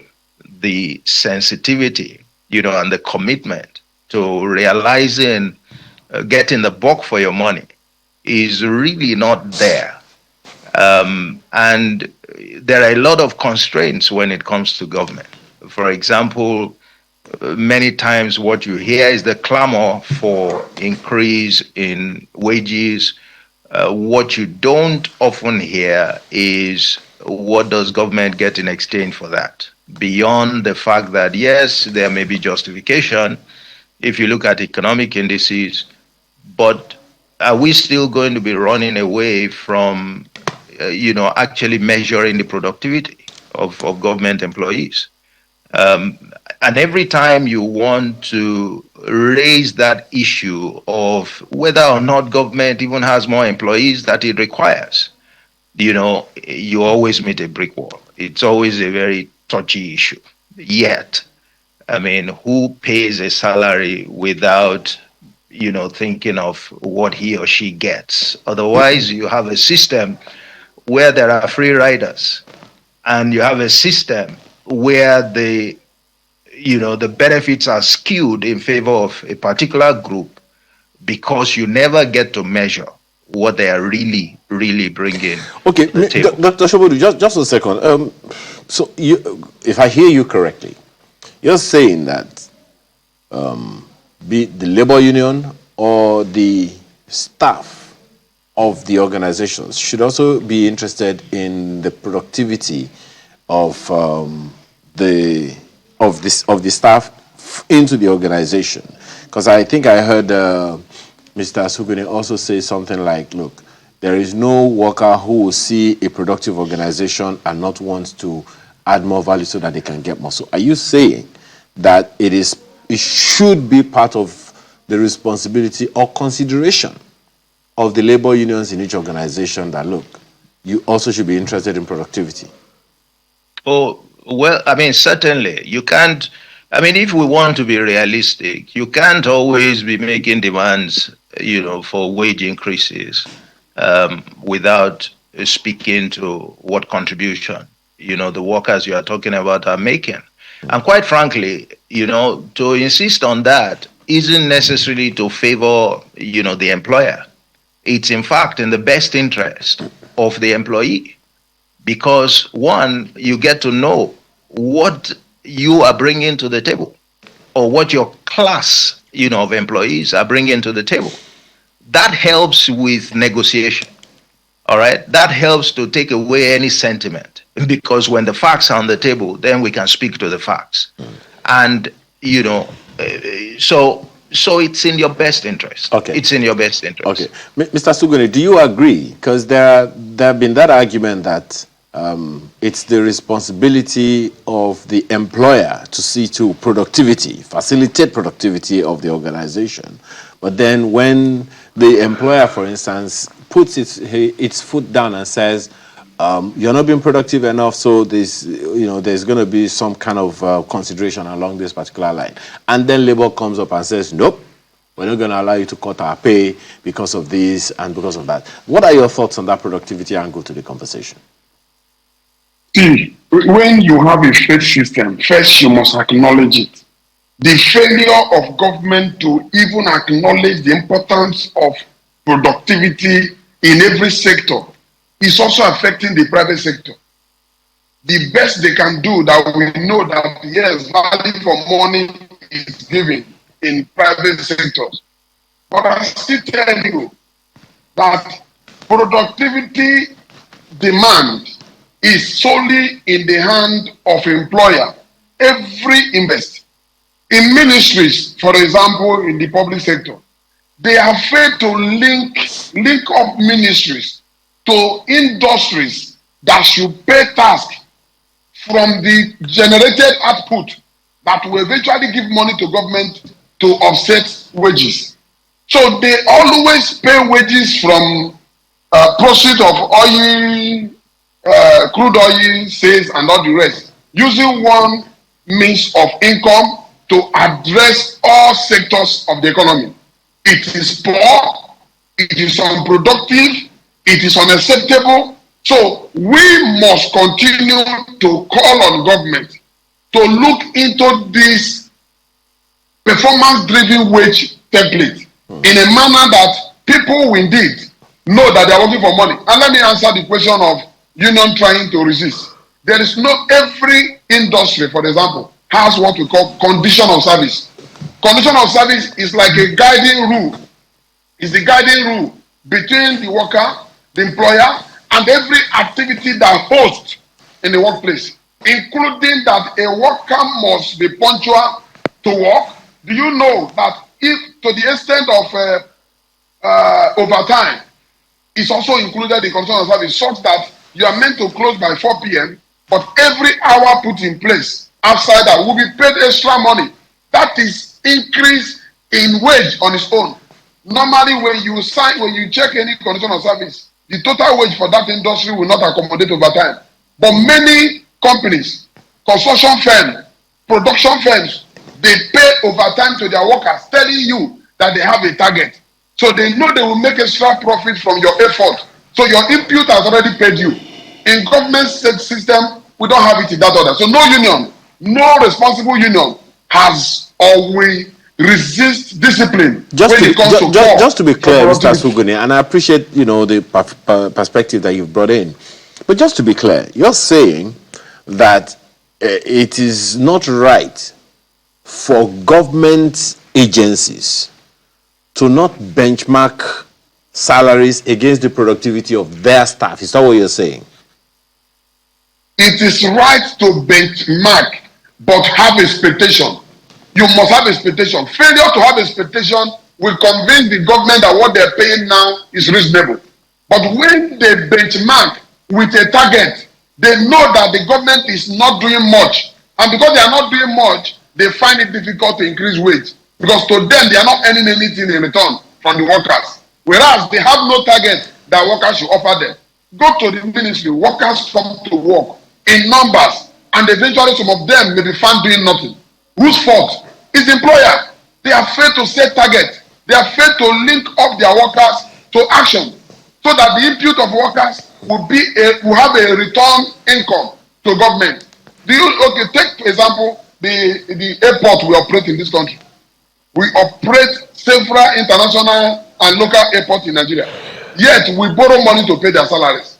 Are we not collecting taxes from these airline operators? Rather, you see people giving incentive to, and including the incentive, they will see charge high rates. You see the employers of labor in the aviation industry coming together to have increased charge on passengers without reflecting same on the return of their taxes. You check the wage bill from the Ministry of Aviation, they will tell you what each airline is owing. Yet they are still operating. No discipline, no follow-up. There is no regulated system in place to actually tell you that if you don't do this, you end this. Okay. That's why somebody can make a lot of impunity. All right. Well, Dr. Shobodo, you've also operated, Dr. Shobodo, you've operated in the HR space a bit. At least I sat in one or two classes that you instructed us along that line. Now, this perspective of benchmarking productivity against wages that Mr. Suguni is proposing, how do you see that going, particularly with labor unions? Because, and from your experience also as an employer, as a consultant in that space, because there are those who wonder whether there will be no backlash. Coming from a labor leader, a former deputy national leader of the NLC, perhaps there's been some deep thinking gone into it. But what exactly are your thoughts, on that perspective that he's bringing? I mean, I think it's interesting. It's good hearing somebody like his very good self make the point about linking productivity, to wages. Usually, I mean, that's the way to go. That's the meaningful way to go. That's the way that is fair. That's the way that is in the best interest of all the parties. There's something about that he said, and I would hope that that statement does not imply what has been the obstacle during government negotiations with labor, as some of us observe from afar, which is that, you go to some of the government establishments and you people, they are not doing anything. And I'm glad that he said that yes, there are people who are in government, many government, agencies, ministries, departments, that they are really not doing anything. Yes, it is the responsibility of the employer to ensure that those you have engaged are, productively engaged. However, because of how government is, what if a government comes and says, well, I acknowledge we have too many people here. There are more people than we can give, responsibilities that make any sense, that add any value. So what makes sense is for us to downsize. What will be the attitude of labor in that case?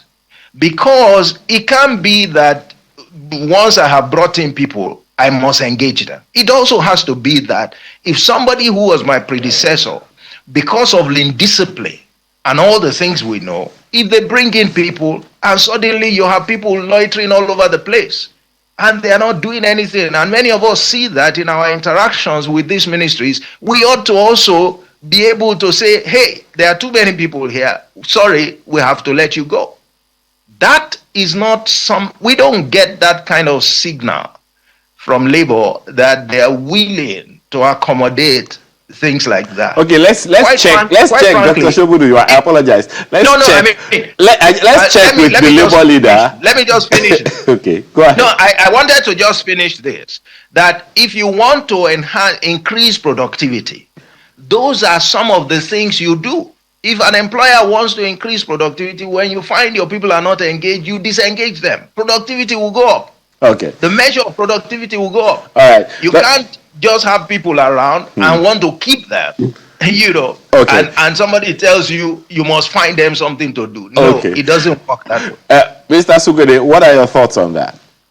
You see, we must understand the clear vision and purpose of governance. What is the purpose for governance? Governance is to eliminate unemployment. This is a developing country. A developing country means a working economy. Things have not been fixed. You can't have activities going on in Nigeria. This is a developing country, one of the giant countries in Africa. Cannot be talking about downsizing. That means they I think he's benchmarking. Okay, I don't know whether Mr. Shobudu. Just a second, Mr. Shobudu. He's trying to benchmark on what you said. That we go around, people are not doing anything, and then is it something? The solution to it is that any visionary leader will definitely observe what I just told you, and to make it right is to engage these people to performance, because the employment is not for jamboree. Employment should not be for charity. Employment should be for performance-driven purpose. And if that is true, why were they employed? You cannot just come to employ people and pay them wage without asking yourself what they will do for you. So you need to link them up to industries that will keep them busy. Okay. All right, Mr. Aksuguni, just one question on this, and I'm going to go to Dr. Shobudu. Just one question. This is the era of AI. I have seen enough videos online to tell me that with the right tools, you don't need so many people. Now, if government, any government, federal, state, local, decide to automate, I heard from the experience of Mr. Fashola in Lagos that there was an attempt to automate some systems, and the civil servants resisted. This is something that one can confirm. You may want to confirm it or refute it. The civil servants then resisted because they did not have the skills. Now, there is no going back on artificial intelligence, both in terms of from the simplest things like searching Google to complex things like assembling vehicles in the country.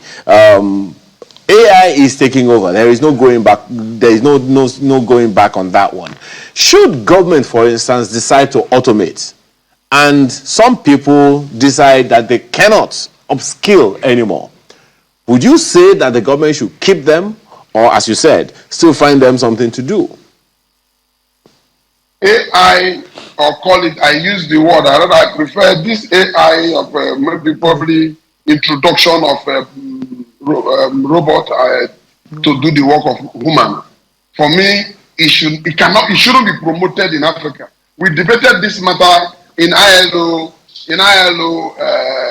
meetings few years ago, when they were initiating the AI to be enforced and to even make it lawful that private industry could go and implement this. But some of us from Africa, we questioned it because the people projecting it have already gone beyond where we are. We don't have a determined production system in Nigeria. So if government want to automate, if they want to imbibe or employ the service of AI to achieve what? People who are promoting this are people who already have a sustained, effective economy that they want AI to help them regulate and master it. AI is being operated from like a determined a program system that is asked to behave this way. So if Nigeria, for example, want to employ the service of AI, what would they do? When we already complained that they have not target, they have not set target for the people. So what would the government do with AI? I beg your pardon, For me, Mr. let Suguni. us train our people. Otherwise, AI will not be reading news for us, Mr. and then your job will be lost. No, That no, is not no, no, our Mr. Sugini, no, no, I beg to differ. No, well, AI is not really just about robots. It's just about a type of level of productivity that people use that makes work faster. Not necessarily, replacing people with robots, but it's a productivity. But that is one of the major But it's not disadvantages. really. But it's a productivity level that even humans are the We should ones promote operating ICT, it. the use of ICT. It's still To ICT. regulate what we do. It's still So in that the we checkmate Mr. spending at the government Suguni. center. Mr. Suguni, Sorry. just Go ahead. let me slow down. It's still a form of information technology. It's just advanced, such that yeah, it's a more advanced level. That it's still humans that's operated. So that's why it just makes work faster. Really, do you think? Dr. Shobodu, what do you think, of that response? Are you afraid of robots too? Well, Your I mean, closing remark. certainly not. And I think that it's. I think where we are and hearing. Doctor, are you proposing robots to take over Nigeria's job? Well, I mean, we're not proposing robots like you were told. Is not AI is not just about robots, but I think one of the things with all due respects, I think that I would take it that you are standing for labor, and I think there ought to be a Funding for lot. Nigerian workers. Yeah, there ought to be a lot of education about AI so that you really understand what it's about. Because until you understand what it's really about, And you let may it have not be recorded you may that we are not resisting technology. you Labour well is you not may resisting technology. I well understand AI if to you the don't extent that we are not resisting technology because no technology has if you come to don't help women to perform effectively. We okay cannot, sir but we are resisting robots. The okay use of robot to replace human effort is. uh, all right if you don't embrace AI, you are refusing technology. There's no question. There's no two ways about that. If you don't embrace AI, whether you like it or not, AI has come to stay, and AI is going to have its day. So the earlier we all wake up, the better. I think that we tend to forget that the world has since been a global village. The world is not going to be a global village. The world has since been a global village. You can't eat your cake and have it. You want government to develop, to do certain things, to move along certain lines, and you don't want government to embrace some of the things that will help them to be able to deliver. We need to make up our minds on some of these things. We need to make up our minds. If government is going to embrace AI, let's be clear. It's going to be for the benefit of all of us, but there are going to be consequences. There are going to be consequences in the same way that there will be consequences, for even the private sector. But the reality is that it's not going to be as people are describing it, that everybody will just lose their job, there will be more unemployment and all of that is not true.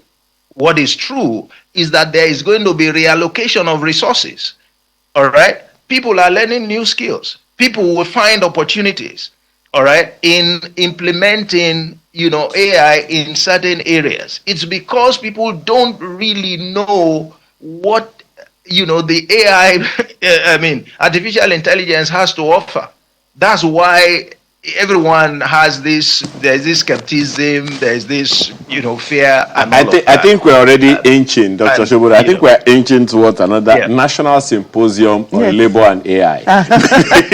Well, Because I mean, you might, if what we have had from the senior, I mean, labor gentleman is anything to go by, I would say there has to be a sense of urgency. Okay. Well, There has to be just a sense of urgency in that regard. Yes. because any employer, be it federal or be it public or private, wants people who will not just be employed to earn a day's pay, but would employ people who can deliver on service. So if something takes me 28 days to do or 2 weeks to do, and I have someone and you've been doing this job for like what, 28 years, and I know someone who can do the same job in 2 hours.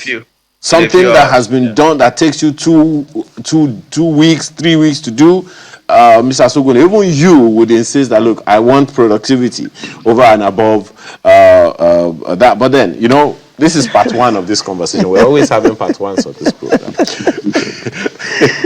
Thank you so much, gentlemen, for being here.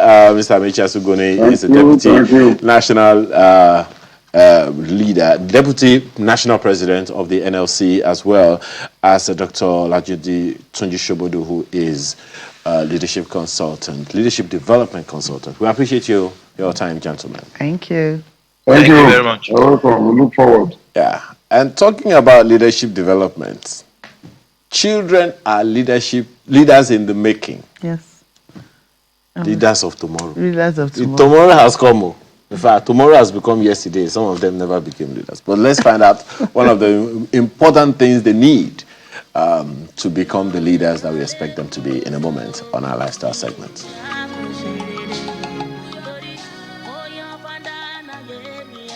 Children in the house, we're here. We are here. We are here. We are the leaders of tomorrow. We are here now. Say it again. Leaders of this is our tomorrow. Our tomorrow. Will they say it again? Okay. She's my boss, and she's saying she's the leader of tomorrow. Am I not leader? Leader of today. I said the tomorrow is here.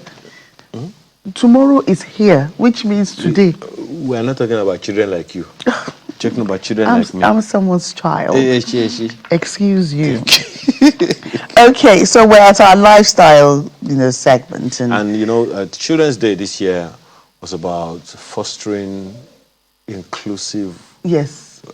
Growth. Yes. Like fostering inclusivity or something. Yes. Yeah, fostering inclusivity, and also, as always, protecting their rights. You have to protect their rights so that you can foster. Right to good food. Right to good food. And that's what our guest this morning wants to talk right about. to education, yes, certainly.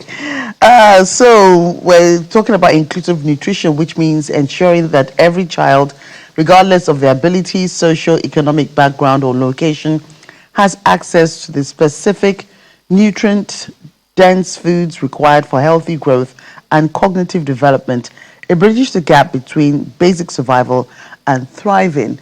And this is by addressing individual dietary and medical needs. So nobody should be discriminated against. Everybody should strive to get this. So our guest today is Eziaha Bolaji Olojo, a certified health coach, health mindset and habits coach, all wrapped into one. It's like Thank you for joining us. And I'm sure it's much longer than that. We just had to catch it. Long. 13 page CV. I'm the child here today. I'm the child here today. So, yeah. Somebody that's almost finished doctorate. If you have not already finished his doctorate. Anyway, thank you for joining us this morning. Thank you for having me. Many times when we talk about Children's Day, it is the adults that organize the events for themselves. True that. I don't agree. It's just it's not just Children's Day. When you have a birthday, are you the guest? Wait, I want to add to it. Okay. Like when you have birthday parties for your 1-year-old, please. We can have conversations around that 1-year birthday. We agree, but we're talking of Children's Day. Yeah. Usually, we plan events for children, child-centered, child-themed student events in schools, and it's usually for the students. Do we? Yes, really? we do. It's birthdays, those first birthdays that That's the adults are coming to enjoy themselves. And you can't even blame these adults because what the mother has gone through in 1 year, please, she needs to pass. And please, let the fathers not accuse you. We are not even going there. Anyway. So when we talk about inclusive nutrition for those who are hearing that for the first time. What do you think it means? The federal government, the United Nations or whoever they are, came to talk, revolved Children's Day this year around fostering inclusivity and all of that. But so when we talk about inclusive nutrition, what are we talking about? Okay, thank you so much, Mr. A. Thank you so much, Lady Jeka, for having me. So I'll start with a report from UNICEF from last year. So their last year's child nutrition report tells us that food environments are now failing our children because it's now more about profit than anything. And the number one child-facing environment, really, outside of the home, they're the schools. So UNICEF is telling us that those environments are now failing our children. Another report that came out in September 2025 tells us that obesity is now the higher form of malnutrition than underweight. Before, when we thought malnutrition, you think of those children in some war-torn countries with their bones showing. Yeah. And we're like, these children are malnourished. These children are, have health challenges. But today, UNICEF is telling us that the obese child, the overweight child, is the new face of malnutrition. Wow. That's incredible. It means that you see a child that looks healthy, but yet the child is not healthy. So they're telling us that the food environments that children are in are now failing them because they're not optimized for their overall health. So when we're talking inclusion, nutrition must now be a part of inclusion, because what's the point of bringing a child into school? Because that's what the inclusion is supposed to be about. Bring a child into school, there's access to education, everybody. But when the child is not equipped to learn, then there's a problem, because what children are eating are generally affecting how they're learning. So it's not enough to bring them to school if the environment is not optimized for health. So what nutrition inclusion looks like is that we have wellness, diet, nutrition conversations, even in school, so that we can have an all-round developed child. Yes, certainly. And, my little boy tells me one thing all the time. He says, if you give him food, as he will say, Mommy, are all the classes of food, is it complete? Otherwise, because they told me all the classes of food must be complete before I eat my food. I said, yeah. Why is Mr. Ayo doing that? He's not looking for it. But really, you said something now that you see a seemingly healthy child, but the child is obese. But there are some children now that you see, you will see that they have weight problems. It's not really closed anymore. You see children that are 6, 7 year old, and they're huge, they're big, and you wonder, why are they this big? What are the parents doing? Is it hereditary? Is it poor food choices? Is it, you never know. What about those categories of children? Maybe the question, or maybe perhaps put in a different way, how do you differentiate between a healthy one and then an obese one that you are saying is malnourished now? So one of the things that you see moms worry about sometimes is that they think their children are underweight, because their children are not looking like the other children that they see. So they're complaining like, my baby is not chubby, my child is not. So the first way is actually to speak to a child expert. A doctor's, their ranges, there's a weight range for different age ranges and also your height. So a doctor is able to tell you. However, something that's even more important than that is what is on your child's plate and what has become normal to the child. Because you were saying something like, why are the children overweight? What's causing it? It's because of what we have now normalized when it comes to nutrition. If you talk to an average child, what do you like? You hear some kinds of food. And even for us parents, we feel like there's some kinds of food that are for lower socioeconomic class. For example, think of pap. Pap, which is a local Nigerian food. We can be like, oh, pap is supposed to be for, or even gari, drinking gari, but these are good foods. However, I don't even like the way you're mentioning Grace. That's cassava flakes. So this with cold water and ice cubes.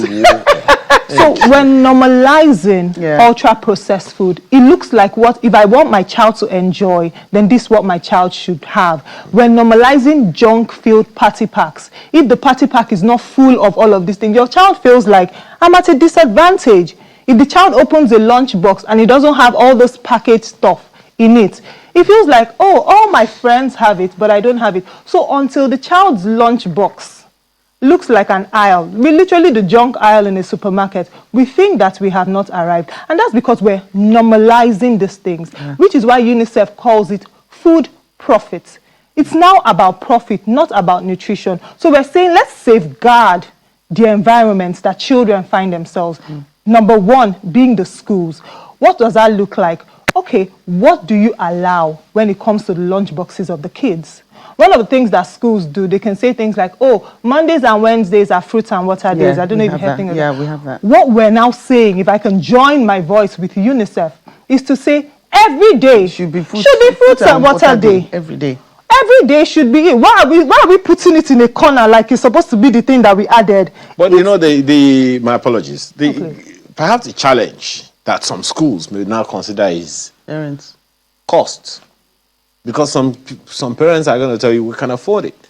There are schools, you know, that say no processed food comes into the school at all. And I know that no for a fizzy fact. drink. Oh, sure. That it has to be prepared food. Yes. Even your prepared food, you better try to make sure it doesn't include spaghetti. Yes. Because as much as possible, they are telling you, we want it to be, you know, as natural as possible. Perhaps that leads to the question, madam, of food literacy. Yes. So, one of the things we're proposing as we talk to schools on my PhD journey is that we should actually educate not just the children, but you have to educate the adults, because there are many adults that are not aware of what is right. So you educate the adults, you educate the parents. And Mr. Aye, you actually said a very important point. I was speaking to one of the educators, more like the owner of a school in Montessori, and she said one of the biggest challenges I face is with the parents. Parents, yes. Because they're like, why can't my child bring this to school? I mean, we can afford it, so why can't I? Why can't I pack that in my child's lunchbox? But guess what? They send it right back home, and they say no, because Montessori especially believes that food is part of education. So you know what Mr. was saying about they don't bring some kinds of food. They even insist sometimes on preparing it. It is part of the curriculum. So we're saying, because some people are actually labeled illiterates, food illiterates, and it's not bad, because you can learn. What you don't know, you can learn. So we're saying now, don't just teach the children. It's okay for schools to have a forum and say, let's bring an expert to talk to the parents and to talk to my teachers, my fellow educators, on what wellness and nutrition looks like for children. Let me tell you an example I hit with a school owner who's also a mom. She said how on the days, which was why they changed the curriculum around food in her school, she said on the days that they would have fruits and water days, once it's break time and they have their snack, the children have relatively normal energy levels. But the days that they allow sugary drinks and junk, after break, when the children have their snacks, you can no longer control the children. They're hyper. The classrooms are on a different level of energy. And so those children are no longer better learners. And then the teachers are not able to control them. And she's like, you know what? I'm not going to allow this anymore in my school. It's now going to be fruits and water every day. That's because as an educator, she saw it, she educated her people, educated her parents, and everyone had to come along on this journey. So education, not just for the children, but for the adults is important. When you hear such statistics that UNICEF tells us that food environments are failing our children, that should tell us something that no, wellness conversations must also happen in schools. It must happen as part of the curriculum, and that's one of the messages I'm carrying along on the school nutrition table. It's interesting that we now have to educate parents like we're educating children.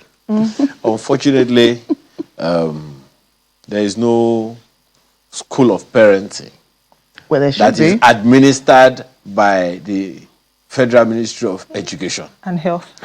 But in churches and religious organizations, they have various schools, of parenting and all of that.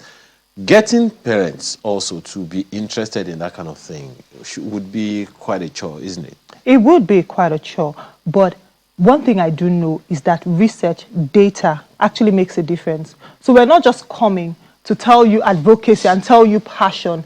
We're looking at the numbers too. You're looking at pictures. You're looking at reality. For example, my friend who owns a school saw that reality, that I could no longer control my children after break when they had loaded their systems with sugar. So there's an appealing that you have to appeal to parents. And when Mr. Ayo say that these days it's funny that we have to educate parents, we really have to, because the climb is no longer the same. When we were growing up, I'm turning 40 this year, we didn't have as much junk in the system as now. Yes. Now, junk is normal. We grew up eating real food. We grew up not packing so many packaged foods in our lunch boxes. We grew up eating rice and beans and gari and yam. But now children are growing up with foods that are not foods. They are made in a lab. So they are not even really food. So, and there's a lot of deception too out there. So we must educate the parents, and you educate them with infographics. You educate them with data. You educate them with patience. Patience, because of course it's not always easy to unlearn that which you know. And of course, because we're even in a society that likes to show off. Yes, I know a mom, for want of, busy mornings, you have to drop the kids at school, and then, the kids, maybe they eat cereal in the morning, and then, they just tell her, this conversation I had, like, how do you get your children to eat properly in the morning? She gives them, like, maybe when they're taking cornflakes, like maybe 3 or 4 scoops of milk. And then the kid complains and says, it's the milk you really need. It's not about the cornflakes. Forget this, cornflakes is just for so that you'll be full a bit. But it's the milk, which is the nutrient that I'm trying to get you to have. Or you just have a boiled egg in the morning, and, so just load up on food that will, that will make you full, feed your brain, and make you alert in school. I think those are the kind of things, even for parents, for mothers, maybe groups and all that, can we have, such things that we can educate each other, from group to group. And one of my research topics had to do with how parents are reducing ultra-processed foods in their children's diet, especially their school-age children. And Mr. Ayo, you would be surprised to know that there are a lot of parents who are doing that. They just don't have, yes, I had a lot of parents who are reducing. We even have parents who did not start at all. In this generation, they didn't even start. So their children cannot identify with ultra-processed foods. So yes, they are parents. But we now need to put the mic in their faces. We need to blow up these parents, which is why I'm in the field. I'm doing research. I'm going here and they're talking to schools. Because I want you to know that it's possible. There's a busy mom who thinks, I don't have time in the morning. I'm just going to give my kids cereal and this packaged food. But there's another busy mom who is able to still give her kids real food. Now we're asking those parents, how are you doing it? Because it's not impossible. And every time we put the spotlight on them, we learn. It starts with one parent, then 2 parents, then 3 parents, then many parents. And it also starts with 1 school, then 2 schools. So let's talk about schools. There are schools that, as you have said, as we have, you have a concurrence here that some schools are taking the initiative and beginning to, create the bridges. We have public schools, we have private schools. Do you think it might make... Okay, maybe I should ask it this way. What are the consequences of not giving children the proper nutrition?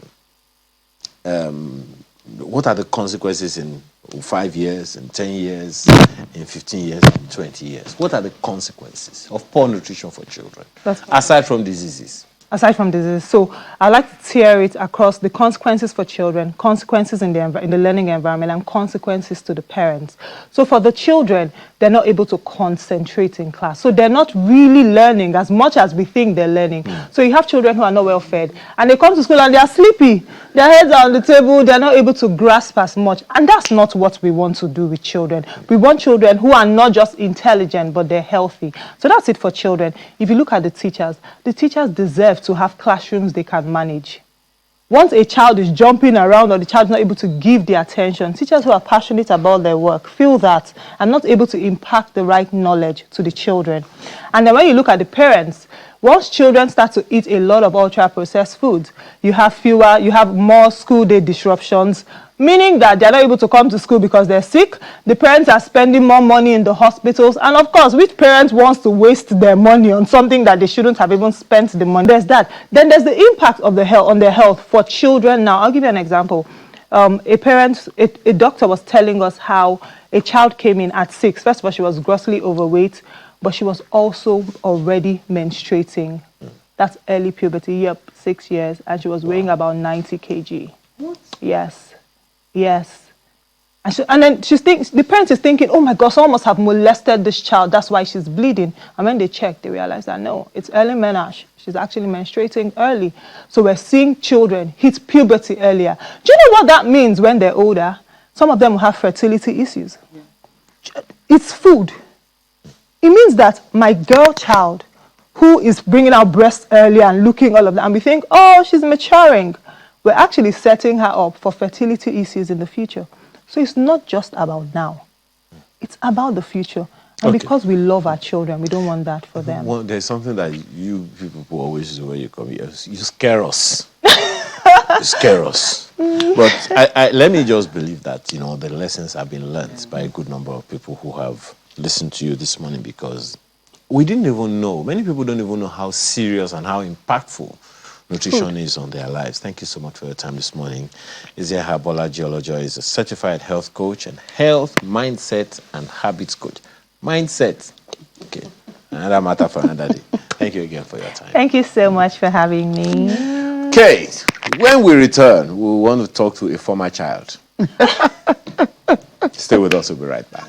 Tell my girlfriend left and dumped me, and my heart, it showed me something that Former I child. never thought I'd Yes. He was a child when he was born. And when that song that I sang earlier was being sung. What song? Sing it again. Parents, listen to your children. Okay, it's true. We are the lizard. He was a broadcaster. Lizards of tomorrow. Be leaders. Lizard call. Crocodile.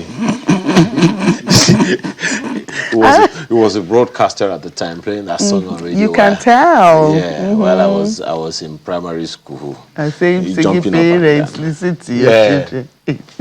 Thank God they listened to him. Are you sure? Anyway, we'll find out. Our guest this morning, of course, you already saw him, saw his image. He studied theater arts at the University of Port Harcourt, Rivers State. You would have told us about that one before venturing into acting. Worked in broadcasting with the Ogun State Broadcasting Corporation, OGBC, and OGTV, Ogun State Television. He's featured in several TV and film productions, including Checkmate in the 90s, Hostages, State of Emergency, Broad Daylight, several others, including the one that Joke mentioned the other time before we came on Tinsel. Thank you so much for joining us this morning. I'm very glad to be here. Thank you for having me. Well, you already accused me of dragging you out of home. So I'm out of bed. What's the time? Out of bed at 11:35. No, I got here at a little past 9. Yes. That's what he did to me. Oh, well. Yes. Apologies. No. It's all for a good cause. When we have power, we use it. Today we have the power. When he is directing on stage, oh God, you should see him how he is. Anyway, welcome. It's good to see you again. Yes, I'm happy to be here. Good. I'm going to ask you industrial questions. We've known everything we need to know about you. And I am concerned about one thing, that the story of entertainment in Nigeria isn't being told. And consequently, entry bar has come very, very low. Once you have a phone that has a camera, you become a producer. We call them content creators. Content You become a producer, and then you are putting out all kinds of things out there. Let me ask you straight up. I'm not going to make a case for your industry. Is it a good thing or a bad thing or something to be cautious about? It depends on where you stand, as a matter of fact. Because, yes, some would say, oh, they have brought it low. But again, it can also be argued that it's been democratized. you know, because you see that little funnel that opened has dragged in quite a number of people who would otherwise have been up to some kind of mischief or the other, you know. So in its own way, it has helped, it has contributed to engaging especially the younger people. I deliberately said younger because we're young. As a former child. As a former child. You know? Yeah. So yes, and there's hardly any of those things really that would have big upsides that would not have downsides. Yes, you know. You open the door for one, a multitude will enter, everybody with their own interpretation of what liberty is. You know. So we'll take them all together, the good and the bad, and the bit of the ugly. Okay, you've done quite some years in in entertainment. That makes me feel very old. I said, okay, you've done a few years. Okay, great. You've done quite a few years in the industry, in the acting space, for instance, on stage and on the tube. I don't know how to phrase the question, but I'm perhaps one of the things that iconized our entertainment space, particularly acting, movie, film, stage, and all, in the late part of the 1900s, was it always had some educational content. The technology was there, but it wasn't so as much pronounced as it is now, not taking away from what the core lessons are and all of that. Today it will seem it's a bit different. The content, those who are asking questions around the stories we are telling, and consequently adding to or taking away from legacy, for the industry. What are your thoughts on that? I'm quite surprised, if I may, that it's a source of concern for you, because those things actually react to society. In some cases, it's a pace setter.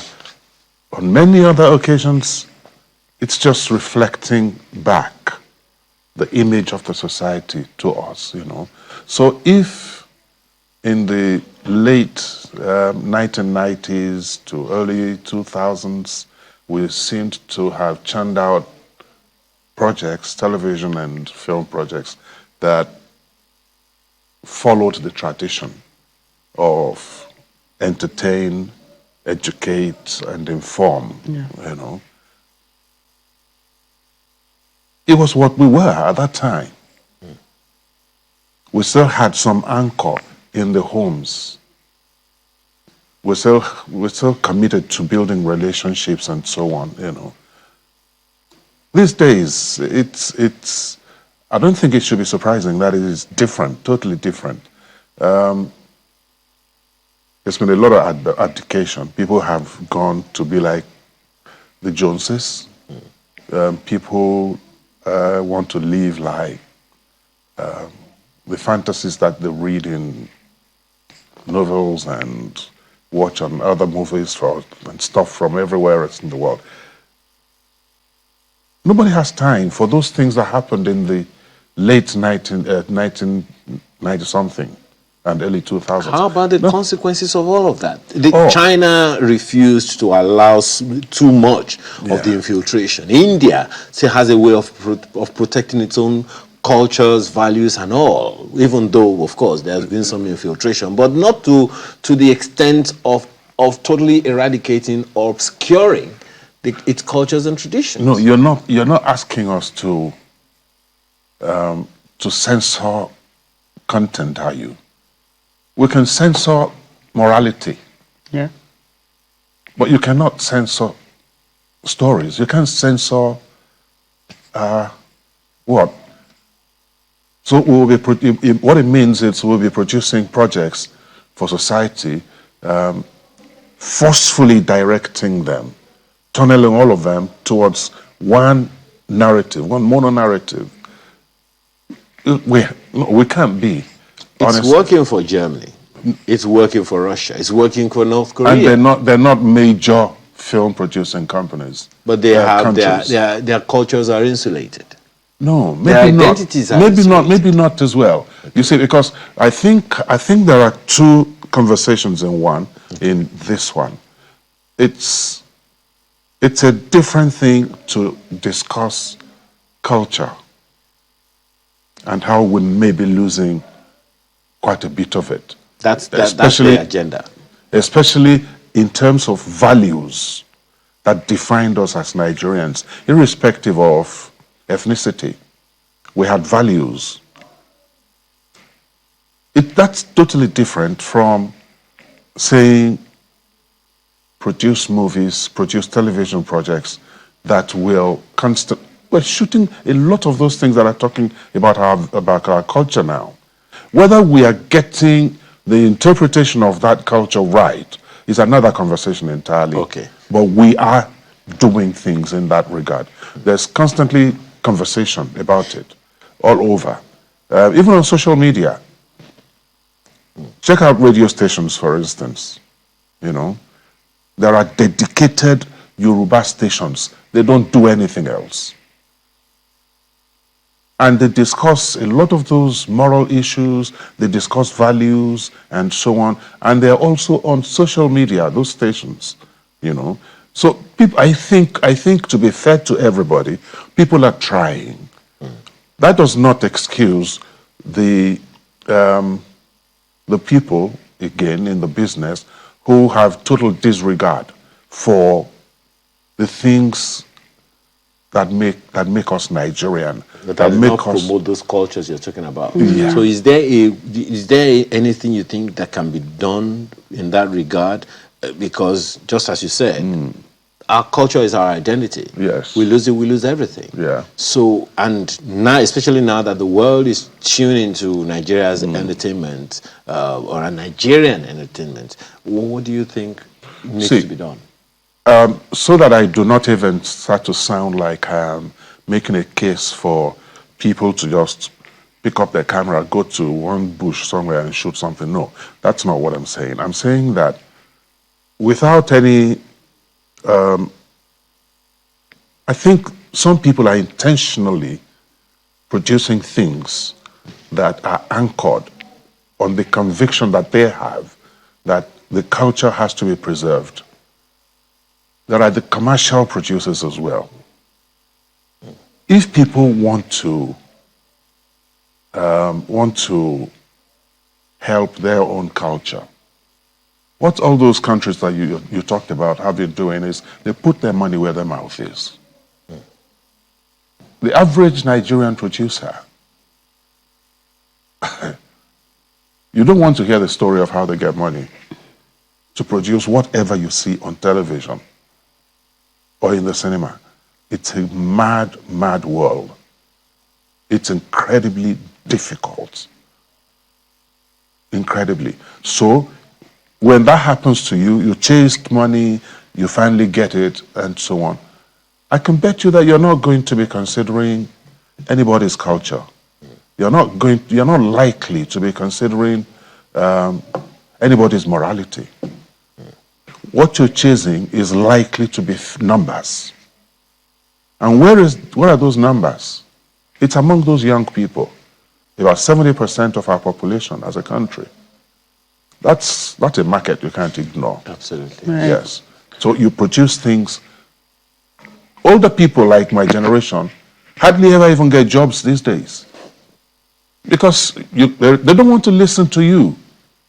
But when they see people about their age traveling a life journey that they are traveling as well, they can relate. So projects are produced for people like that. Right. And Yes. And how do we use that to tell, the Nigerian, the African stories? I know years ago we used to say that we should be telling our stories from our point of view and Yes. not allow the dictates of the world to. Sometimes you Yes. see movies produced in America about Nigeria, about Africa, and say, no, that's not what happened. That's not how the story went. So vis-a-vis, decades ago when those stories that were being told to this present moment and looking at the audiences that you just talked about, Yes. the younger people who are supposed to be the audience we're trying to catch their attention. That's right, yes. What kind of stories should we be telling now that is still our story vis-a-vis the kind of stories that were being told years ago? I'll tell you a short, and I'll give you an analogy. A friend of ours, she's late now. I went to her and I said, look, I want to produce a Christian movie. Brilliant story, very avant-garde and so on. And she read it, she said she liked it. And then she said, what you know, Bimbo, there is no way I am ever going to put my money in a Christian film. I said, why? Because I was sure that this person, she's Christian. She will put money in this thing, will produce it, will make money. I said, lie. Why? She said, because the approach is wrong. That she would rather produce a film that Christians will relate with and enjoy, and not a film that quotes you Bible passages and things like that. Because in that you already lost a huge chunk of the population you are aiming at. And I think that applies to the question you asked. I think we should not consider who that person is that we want to tell a story first. The story. We want to tell this story. And then we can begin, in the course of telling it, we can begin to factor in who we want to watch it and who we want to touch with it. And that will happen in the language that we use. It will happen in the way they dress. It will happen in attitude. All those things that define the target audience. Something they can relate with. Something they can relate with, yes, But to say that, we're setting out, we want to shoot a movie about don't steal, that stealing is bad, Nobody cares, really. Interesting. Nobody cares. Let me take you back down history lane. The first time you wanted to act, what did mommy and daddy say to you? Okay, I never even wanted to act. Oh. Okay. Oh, really? So what happened? I never even wanted to act. So you're an accidental actor? Yes. Unashamedly, I say yes. Because I'm a directing major in school, and to be a directing major with my prof, you had to go to all of the departments, all of the little units in the department. Music, dance, acting, technical, lighting. You have to go everywhere. You'll do carpentry and so on, So I did my bit in all those units. And when we left school, we couldn't find a job, a directing job. So we were going to NTA, Victoria Island. And that's how I started acting. Yeah, so it was the little I learned in school, in my traveling through the units. And of course, reading again after school and small courses, yes. Okay. So because now, as you said, acting has been democratized too. Yeah. Yeah. All you need is a phone. That's all. Whether it works or it doesn't work, so long as the camera is functional, it gives you a recording. Yeah. For those who are thinking of not just making money but making a name out of it, particularly in this generation, clearly the challenges are a little more than back then. What would be your recommendation to them about distinguishing themselves?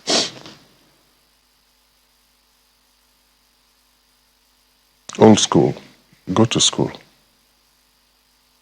First, go to school and I do not mean necessarily university and you're locked down in a classroom and learning Sophocles and Aristotle and so on. No, you know, you can attach yourself to somebody that you respect their craft. Attach yourself to them. In the course of going around with them and contact, you hear things, you see things, you learn things from them, you know, and then you get a chance to do things yourself. You open yourself to their correction.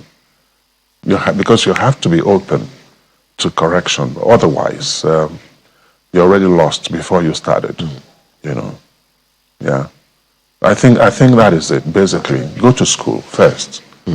Go to school. Okay. There must have been some challenges you encountered. What was the most challenging period for you in your career? When you started? Which part of his career now? The acting or the He second part? He didn't start as a director. So I know. Let us stay with his staple. Most challenging. You see, my story is different. It's a bit unusual. Because from the very beginning, even when I went into acting, I was decided that I was not going to do just everything that comes along. I knew the kind of jobs that I would do. I knew the kind of stories that I would play in. I knew the kind of people I would work with that I felt would help my craft and what I ultimately look like to the audience. So quite a number of jobs came along that I just said, no, I'll pass. I'll pass, thank you. So, of course, I got a name. They said I was arrogant. They said I was, you know, called me all kinds of names. And then I got blacklisted. Oh, wow. You know. Those were very tough moments for me. And it took some strength to stand my ground that I was not going to do just everything that came along, you know. Fortunately, it paid off in the end, in the long run, because many of the people that we started out together, they had their day in the sun and they burnt out. They've gone to other things now, but I'm here, still standing. Okay. We need a master class in staying strong because particularly in these days, some people will always mention the name of whatever the president, and in this age of this person, you can't just do anyhow. We have to thank you very much for your time. Thank you so very much for having me. Invitation, and we wish you all the best all the time. You know that we are your support system. Yes. We're here for you. Thank you. Thank you so much for your time. I appreciate it. Yeah. Thank you for having me on your show. Your cheerful show. Bless you. Bimbo Manuel, actor, screenwriter, director major, directing major. Yes. Please don't forget that major. Directing major, no, major is. I should have gone to Colonel now, sir. Yes, exactly. I was going to say general, sir. Yes. Directing colonel. No, directing general. You don't directing general. Thank you so much. Right. Thank you. And that's been Sunrise today. Thank you for the privilege of being a part of your morning. Certainly. I'm Ayo Makinde. And I'm Jackie Rogers. See you next week. Bye.